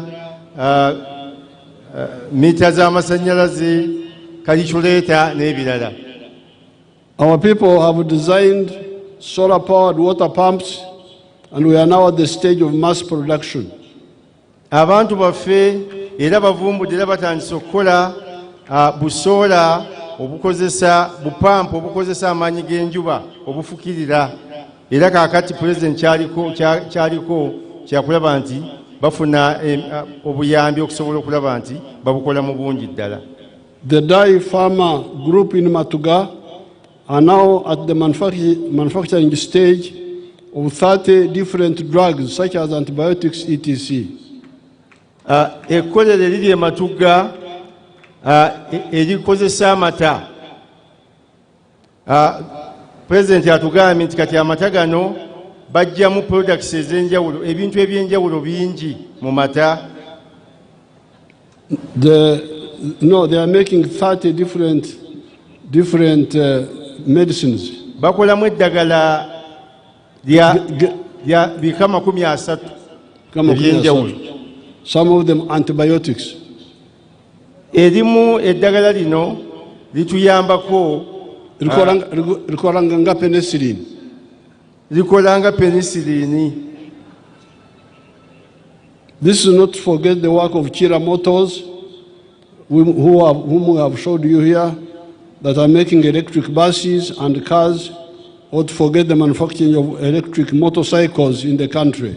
Tetwerabidde abakira Motors abakola emmotoka zino z'abalaze ezikozesa amaanyi ga waya z'amasannyalaze okutambula nga tezikozesa mafuta. Now, you people of Kyotera, I was flying over. Kaakati bannakyotera mwe abantu bannakyotera bannabuddu president yabadde ali waggulu mu helicopter. And I landed at some place some kilometers away. Era agudde mu kifo ekimu kilomita ntono nnyo okuva wano. You have grown some coffee. I'm happy with that. Mulimye emmwanyi, mwebale nnyo, mwebale eddala okulima emmwanyi bannabuddu, mwebale nnyo, mwebale eddala. Era president musanyufu olw'ekyo. But you don't weed the coffee. President abagambye emmwanyi azirabe zirimu omuddo, temuyonjeza nnimiro zammwe. You don't mulch. Temubika mwanyi zammwe, temubika nnimiro zammwe. And I would like us to encourage irrigation. Okiba president agambye nti ayagala okutusikiriza okulaba nti tukozesa okufukirira enkola y'okufukirira ebirime byaffe emmwanyi zaffe n'ebirala. If you do that, you will get much more value from this coffee. Bw'oba ofukirira emmwanyi yo ogenda kungula kinene okusinga oyo atafukirira. And from the bananas. Ate ne bw'oba ofukirira ebitooke era ojja kungula kinene.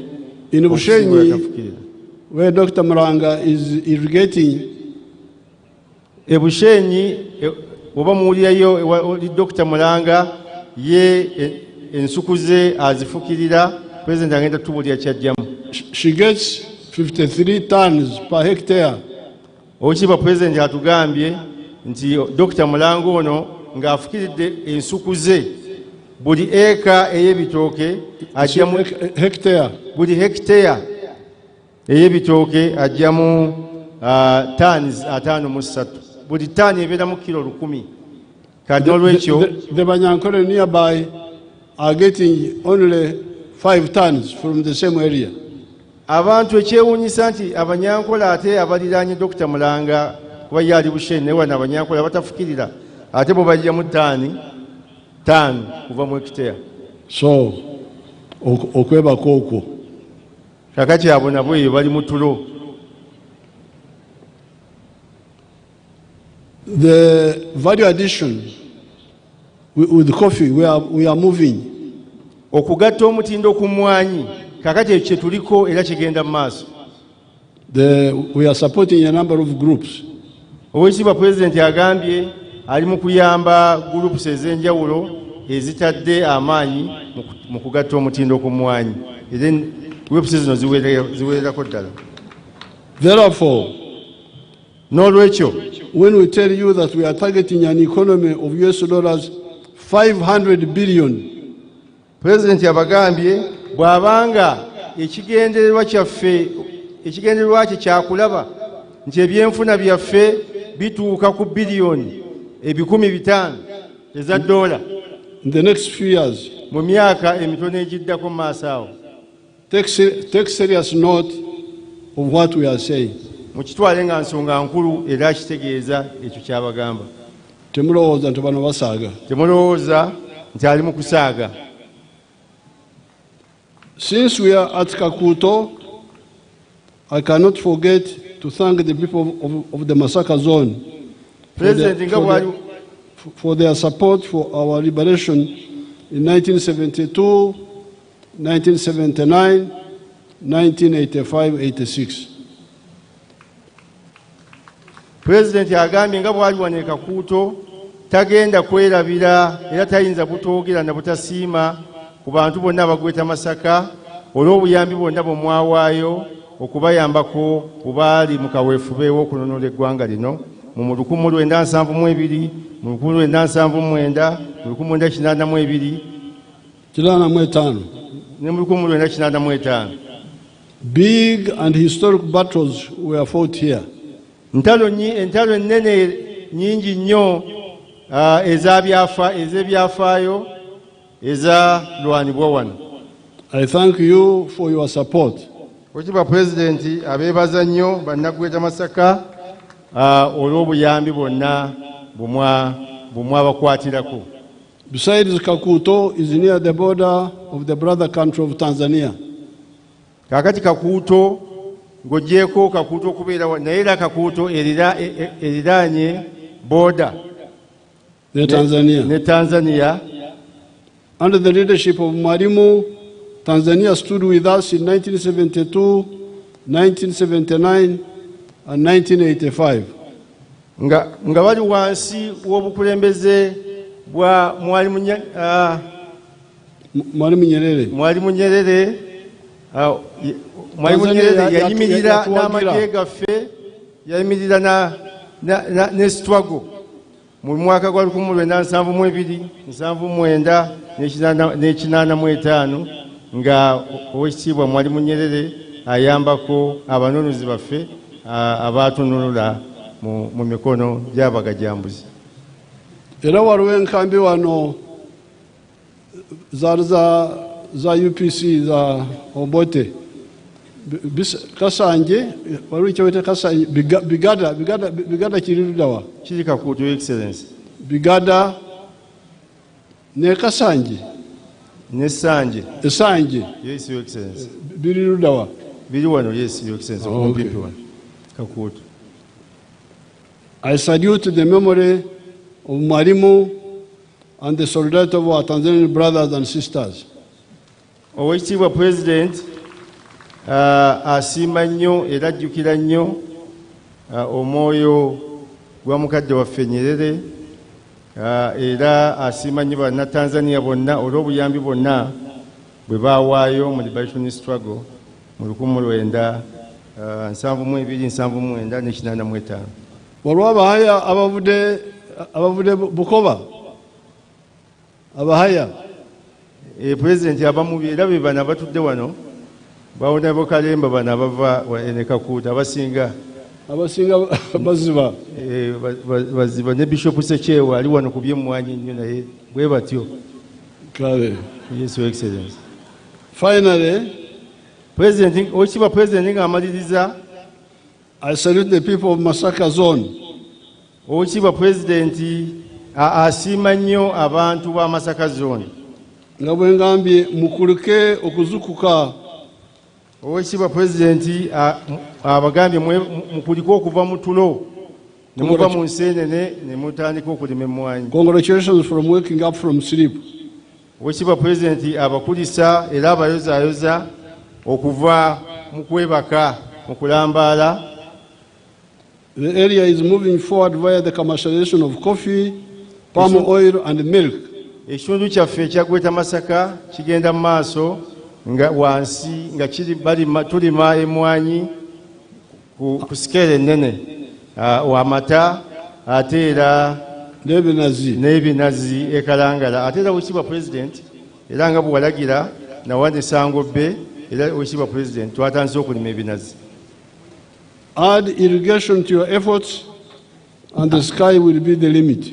Agamba ebyo byonna bye mukola mugatteko okufukirira ku birime byammwe, mujja kufunamu ekisingirawo ddala.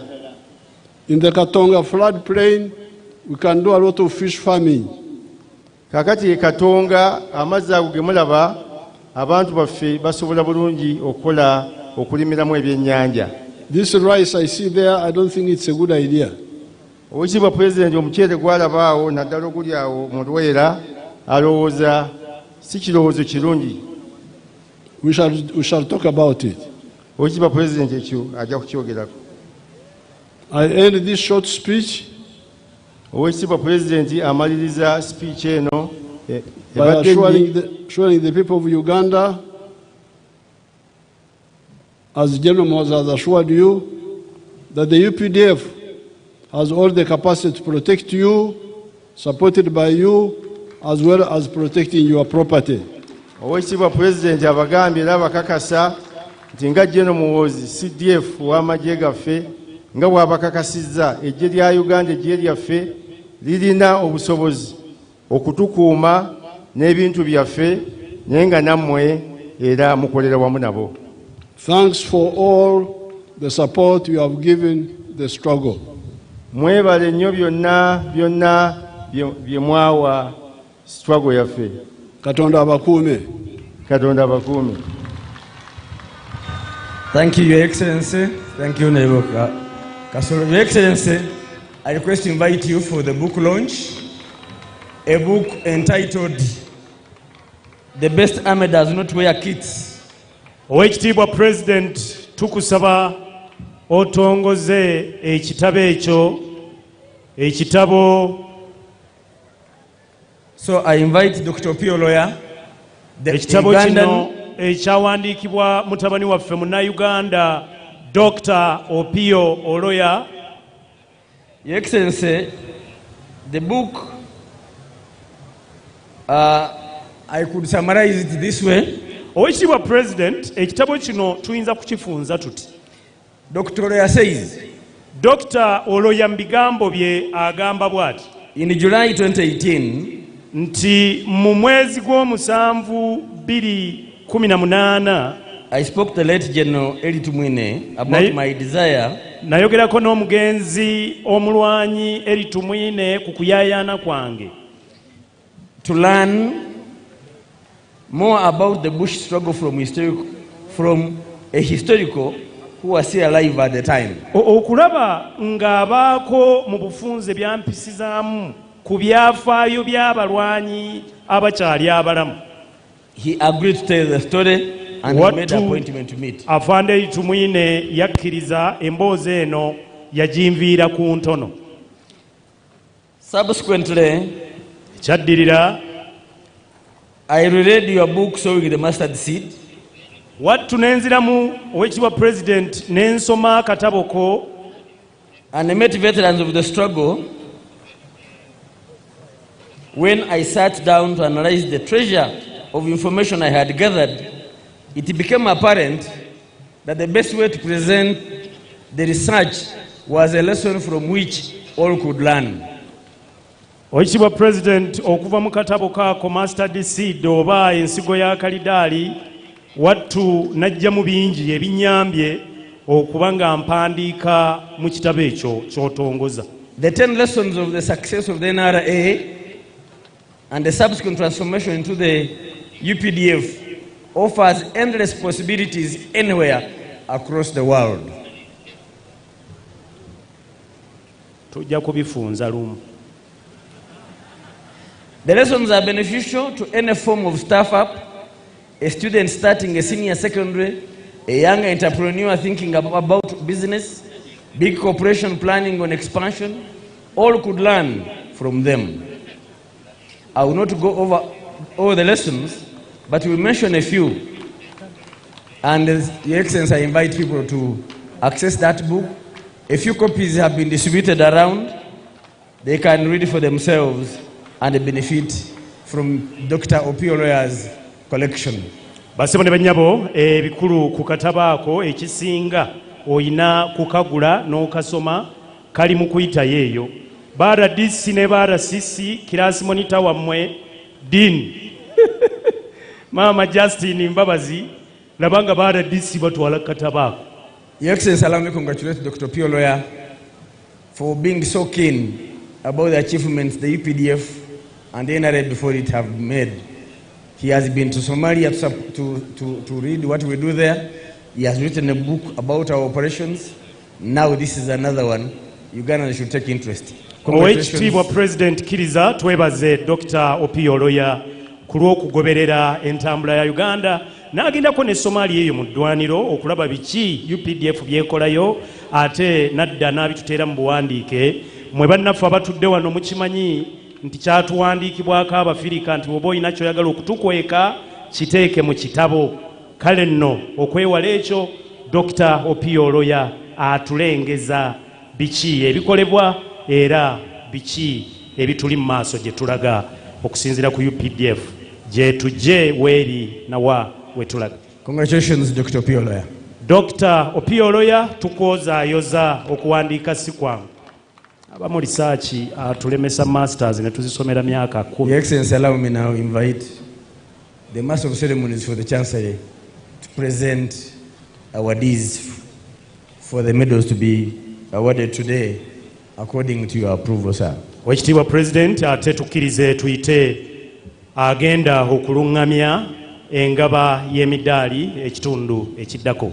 Basebo ne bannyabo gye muli bannayuganda, bannakyotera gye muli, bannamasaka gye muli, bannalwenga abatambudde ne bannalwengo gye muli, bannarakayi gye muli abaze ne Honorable Javira Semwanga, bannamubende abatambudde ne Honorable Kabanda gye muli eyo, Greater Masaka NRM Mobilizers gye muli, ate Greater Masaka Tax Drivers ne Operators Association.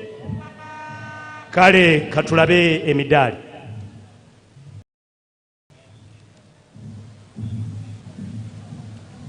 Your Excellency, the President of the Republic of Uganda and Commander-in-Chief of the Uganda People's Defense Forces, General Retired Yoweri Kaguta Museveni, the First Lady, Ma'am Janet Kata Museveni, who doubles as the Minister for Education and Sports, Her Excellency, the Vice President of the Republic of Uganda, Major Retired Jessica Rose Alupo Epel, the Vice Chairman of the ruling National Resistance Movement, Right Honorable Alhaj Moses Chigongo, the Secretary General of the National Resistance Movement, Honorable Richard Todwong, His Lordship, the Chief Justice Emeritus Stephen Kavuma, Right Honorable Prime Minister Emeritus Chintu Musoke, Honorable Cabinet Ministers and Ministers of State here present, Honorable Members of Parliament here present, Their Excellencies, the ambassadors and high commissioners here present, the Chief of Defense Forces, Uganda People's Defense Forces, General Muhoozi Kainerugaba, and his Deputy Lieutenant General Samuel Okiding, Sister Securities Chiefs, General Officers here present, Senior Officers here present, traditional leaders here present, distinguished ladies and gentlemen, good afternoon. On this auspicious occasion of celebrating the 44th Tarehe Sita Day, His Excellency the President of the Republic of Uganda is pleased to recognize deserving citizens of Uganda by award of titles of honor and conduct the presentation of the 41 of them is me, Major General George Igumba, the Master of Ceremonies of the Chancery as per law established. Now, therefore, in accordance with Section 3, Part 2 of the National Honors and Awards Act 2001, as amended, His Excellency the President of the Republic of Uganda has approved the award of titles of honor to 41 persons, among whom 4 are female, during this year's 44th Tarehe Sita Day anniversary celebrations. The titles of honor are in the categories of the Masaba Star Medal, the Distinguished Order of the Nile, 5th class, the Nalubale Medal, the Honorary Service Medal Police, the Personal Sacrifice Medal, the Meritorious Service Medal, the Long Service with Good Conduct Gold, 30 years plus, the Royal Triangle Medal, and National Independence Diamond Jubilee Medal. The names of the 41 recipients were duly considered by the Presidential Awards Committee, comprising of 9 eminent persons, with Honorable Beatrice Wabudea as the chairperson and Hajat Zamina Malole as secretary, under the aegis of the Minister for the Presidency, Honorable Mili Babidie Babalanda. Award of the Masaba Star Medal. Pursuant to Section 3.2, Second Schedule, Part 1 of the National Honors and Awards Act 2001 as amended, the title of honor of the Masaba Star Medal, which is the 4th highest military decoration, is awarded to Defense Forces personnel under the same circumstances described in the award of the Kabalega Medal, but where the gallantry is not as conspicuous as in the Kabalega Medal. The 4 awardees who have been duly approved are Resistance Officer number 07158, Major General Felix Mutini Kulaije, a male adult from Bukamansimbi District. General Kulaije is the Director of Defense Public Information. He holds a postgraduate diploma in strategic studies, a Master of Arts in Economic Policy and Planning, a Bachelor of Arts in Education, all of Makerere University. He enlisted into the National Resistance Army on 20th July 1989 during the tumultuous period marked by insurgencies in the north, east, West Nile, and cattle rustling in Karamoja. Over the years, he served in various capacities, including but not limited to platoon commander, aide-de-camp, liaison officer, directing staff, director of information, battalion commander, deputy spokesperson, and chief political commissar. In addition to his military roles, Major General Kulaije represented the Uganda People's Defense Forces in the 10th Parliament of Uganda. Next is Resistance Officer number 05625, Brigadier General Cyrus Bekunda, a male adult from Isingiro district, who was compelled to join the People's Protracted Struggle in September 1985 after pursuing formal education at Makovere, where he earned the East African Certificate of Education, and indeed attaining the East African Advanced Certificate of Education in 1978. He has held several notable positions throughout his career, including Division Commander, RONG, Division Engineer, Project Engineer, General Manager, Rail Industries, Deputy Officer in Charge, and now Joint Staff Engineers, Civil Engineers. Next,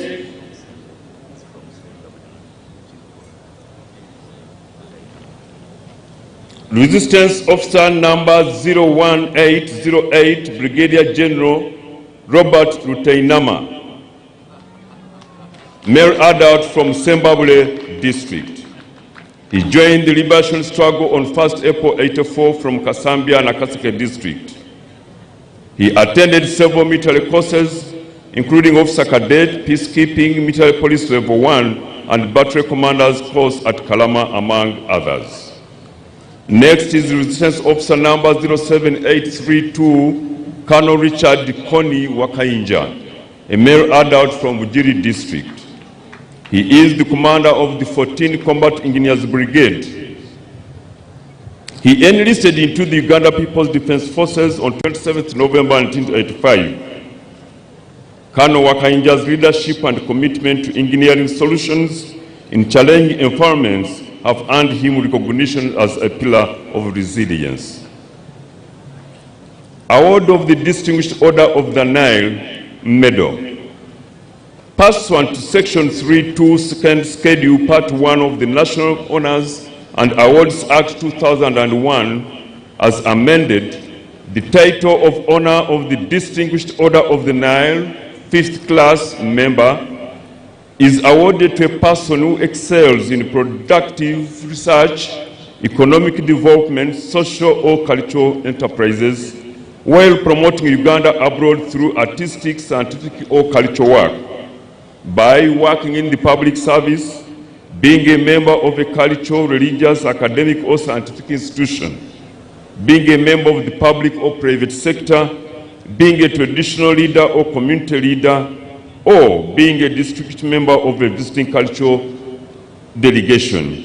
The one awardee who has been duly approved is Mr. Twehangane John Kayanja, a male adult from Punjiri district. Award of the Nalubale Medal. Pursuant to Section 3.2, Second Schedule, Part 1 of the National Honors and Awards Act 2001 as amended, the title of Honor of the Nalubale Medal is awarded to all civilian activists who have contributed towards the political development of Uganda, either through armed struggle or civil disobedience, and otherwise, right from colonial times to date. The two awardees who have been duly approved are Muzei Kasim George Rwaburunga, a male adult from Sembabule district. Mr. Patrick Gumisiriza, a male adult from Mbarara district. Award of the Honorable Service Medal Police. Pursuant to Section 3.3, Second Schedule, Part 2A of the National Honors and Awards Act 2001 as amended, the title of Honor of the Honorary Medal is awarded to civilians who have shown unwavering support to the Uganda Police Force programs in respect of community policing, donations including land, buildings, and other logistics, thus making police operations easier and improving the welfare of officers. The one awardee who has been duly approved is Mr. Muwonge Vincent, a male adult from Masaka district. Award of the Personal Sacrifice Medal Police. Pursuant to Section 3.3 Second Schedule Part 2A of the National Honors and Awards Act 2001 as amended, the title of Honor of the Personal Sacrifice Medal is awarded to officers who have been wounded or killed in line of duty. It may be awarded posthumously.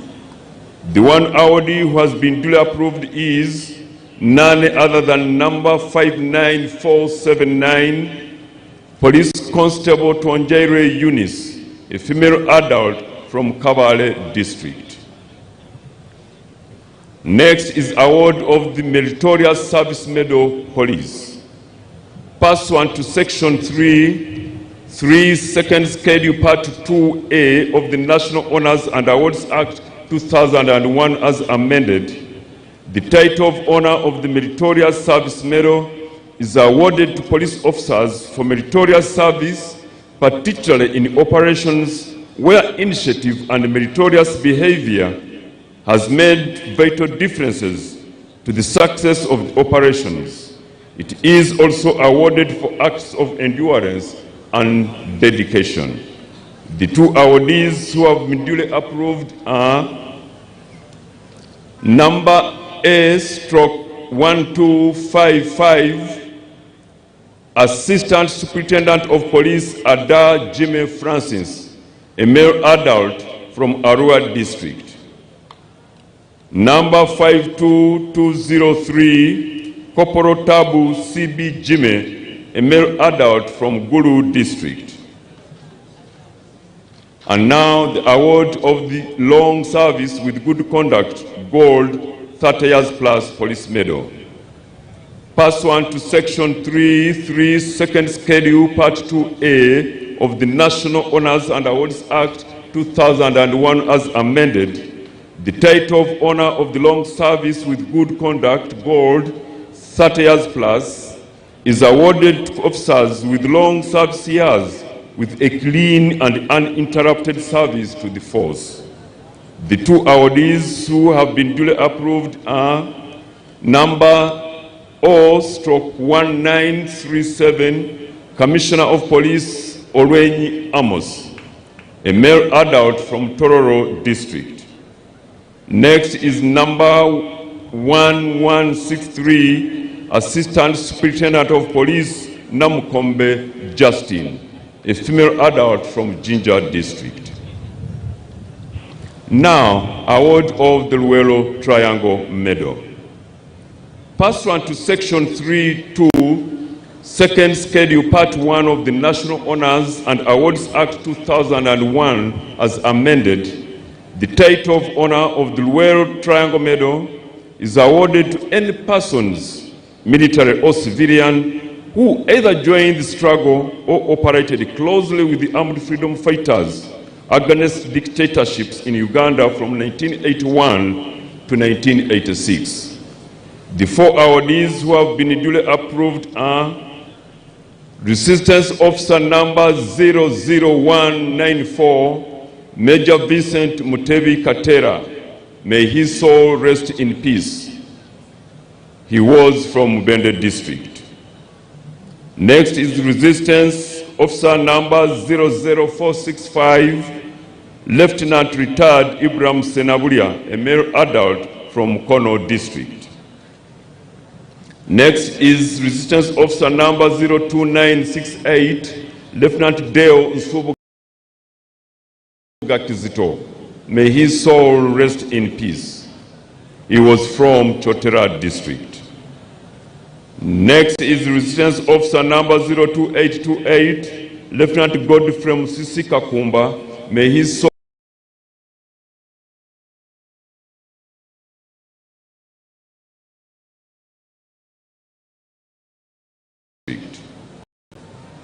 now, the award of the National Independence Diamond Jubilee Medal. Pursuant to Section 3.2, Second Schedule Part 1 of the National Honors and Awards Act 2001 as amended, the title of Honor of the National Independence Medal Diamond Jubilee is awarded to a person in recognition of outstanding service and loyalty to this country from 9th October 1962 to 9th October 2023, and who has championed and contributed significantly to the struggle for independence, or to a person who has continued to protect the independence of Uganda. And the 24 awardees who have been duly approved are Resistance Officer 08871 Colonel Yusuf Magero Buha, who is a male adult from Toro District. Presently is the Managing Director of Wazalendo Investments Single Member Company Limited. Colonel Yusuf Magero Buha enlisted into the UPDF on 25th June 1999 and commissioned on 3rd August 2001. He has attended several military courses, enhancing his leadership strategic capabilities. Colonel Magero has made significant contributions to both military and financial operations. Next is Resistance Officer number 08906, Colonel Regava James, a male adult from Masaka City. He is now the commander of the UPDF Engineers Brigade. He holds a bachelor's degree in architecture of Jin University, China, and a master's degree security and strategic studies from Makerere University. Next is Resistance Officer number 08928, Lieutenant Colonel Dr. Xavier Bakehena, a male adult from Ntungamo District. He enlisted into Uganda People's Defense Forces on 8th November 2001 and completed the officer cadet course at the Jinja Military Academy in 2002. Next is Resistance Officer number 10675, Lieutenant Colonel Dr. Lawrence Vasaliza, a male adult from Mubende District. Next is Resistance Officer number 10685, Lieutenant Colonel Peter Seku Kidemuka, a male adult from Tewo District. He is the second in command of the Uganda People's Defense Forces Engineers Brigade. He joined the Uganda People's Defense Forces on 28 November 1996. Over the years, he has held several appointments, demonstrating exceptional leadership and engineering expertise. Next is Resistance Officer number 11709, Lieutenant Colonel Robert Namdongo Chabo, a male adult from Toro District. He is the commanding officer of 163 Construction Battalion. He enlisted into the Uganda People's Defense Forces on 23rd February 2008. Next is Resistance Officer number 08334, Major Dr. John Rusoke Tagaswire, a male adult from Chibale District. He enlisted into the UPDF on 27th June 1997. He began his military training at Kasenyi Training Wing and continued his education at the then School of Infantry in 1999. He boasts of being the first PhD holder in health sciences, forensic sciences in the Uganda People's Defense Forces. Next is Resistance Officer number 08705, Major Patrick Akoraje, a male adult from Mbarara District.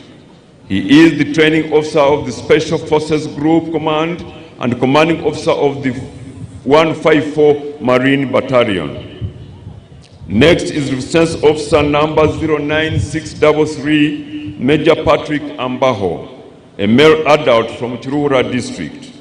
He is the commanding officer of 3 Field Artillery Regiment, Special Forces Command, who began his formal education at Nshere Primary School. Next is Resistance Officer number 10612, Major Elfaz Masko Baranta, a male adult from Rakai District. Next is Resistance Officer number 1109, Major Jackson Bamuyaga Tumuheire, a male adult from Tungamo District. Next is Resistance Officer number 12659, Captain Ronald Kulumba, a male adult from Wakiso District. Next is Resistance Officer number 14321, Lieutenant Margaret Nachanzi, a female adult from Kampala district. Next on the list is Resistance Army number 120156, Warrant Officer Class 1 Tumweba Zedeo, a male adult from Kanungu district. Next is Resistance Army number 22129,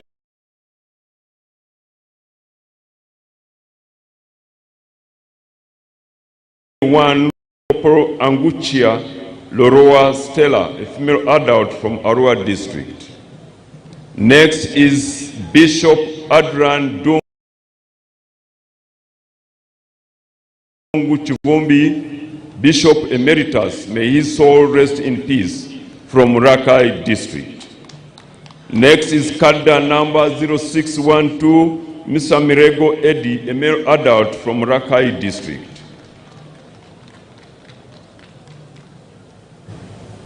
Number AM/1884, Inspector of Police Malav Peter, a male adult from Jinja district. Mr. Vincent Oluka, Senior Assistant Superintendent of Prisons, a male adult from Soroti district. Mr. Charles Moses Ireget, Principal Officer 1, a male adult from Kumi district. Mr. Stephen Oluka Onanyang, Principal Officer 1, male adult from Kumi district. Mr. Bombiria Fred, Principal Officer 2, male adult from Nakasongola district. Number 6614, Chief Warder Grade 2, Ochamali Isaac, male adult from Zombo district. And the very last on my list, Your Excellency, is none other than Mr. Adam Muhammad Agada, a male adult from Wakiso district. Your Excellency, that marks the end of my presentation. I thank you for your kind attention and indeed patience for God and my country. Thank you very much, Major General George Igumba. Your Excellency, I would like to thank you for the medal. I indeed feel elated. And actually, my children are in attendance. They are here to witness that decoration. Sir, nga omwagazi w'amaka n'ekitiibwa kyago Afande Kraije omugole yeebazizza nnyo ow'ekitiibwa President olw'omudaali gwafunye era n'amutegeeza nti mazima n'abaana bange taata weebali wano abazadde abali wano mwali mwebazizzaako olw'ekyo. Yes, that marks the end of this year's Tarehe Sita celebrations. Era ssebo ow'ekitiibwa President okwo kwe kukomekkereza kw'emikolo egya Tarehe Sita egy'omwaka guno. May I have your permission to request for the anthems? Tusaba okkirize tuyimbe ennyimba eziggalawo. Era tusaba buli kinoomu oyimirire w'oli.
We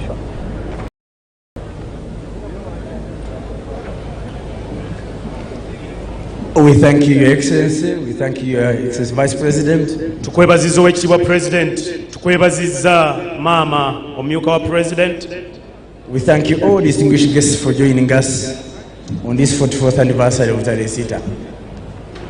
Na mwenna abazze ku mukolo guno ogw'emirundi 44 nga tujaguza amazaalibwa g'eggye lino erya UPD. Banabuddo na Kochi mwebale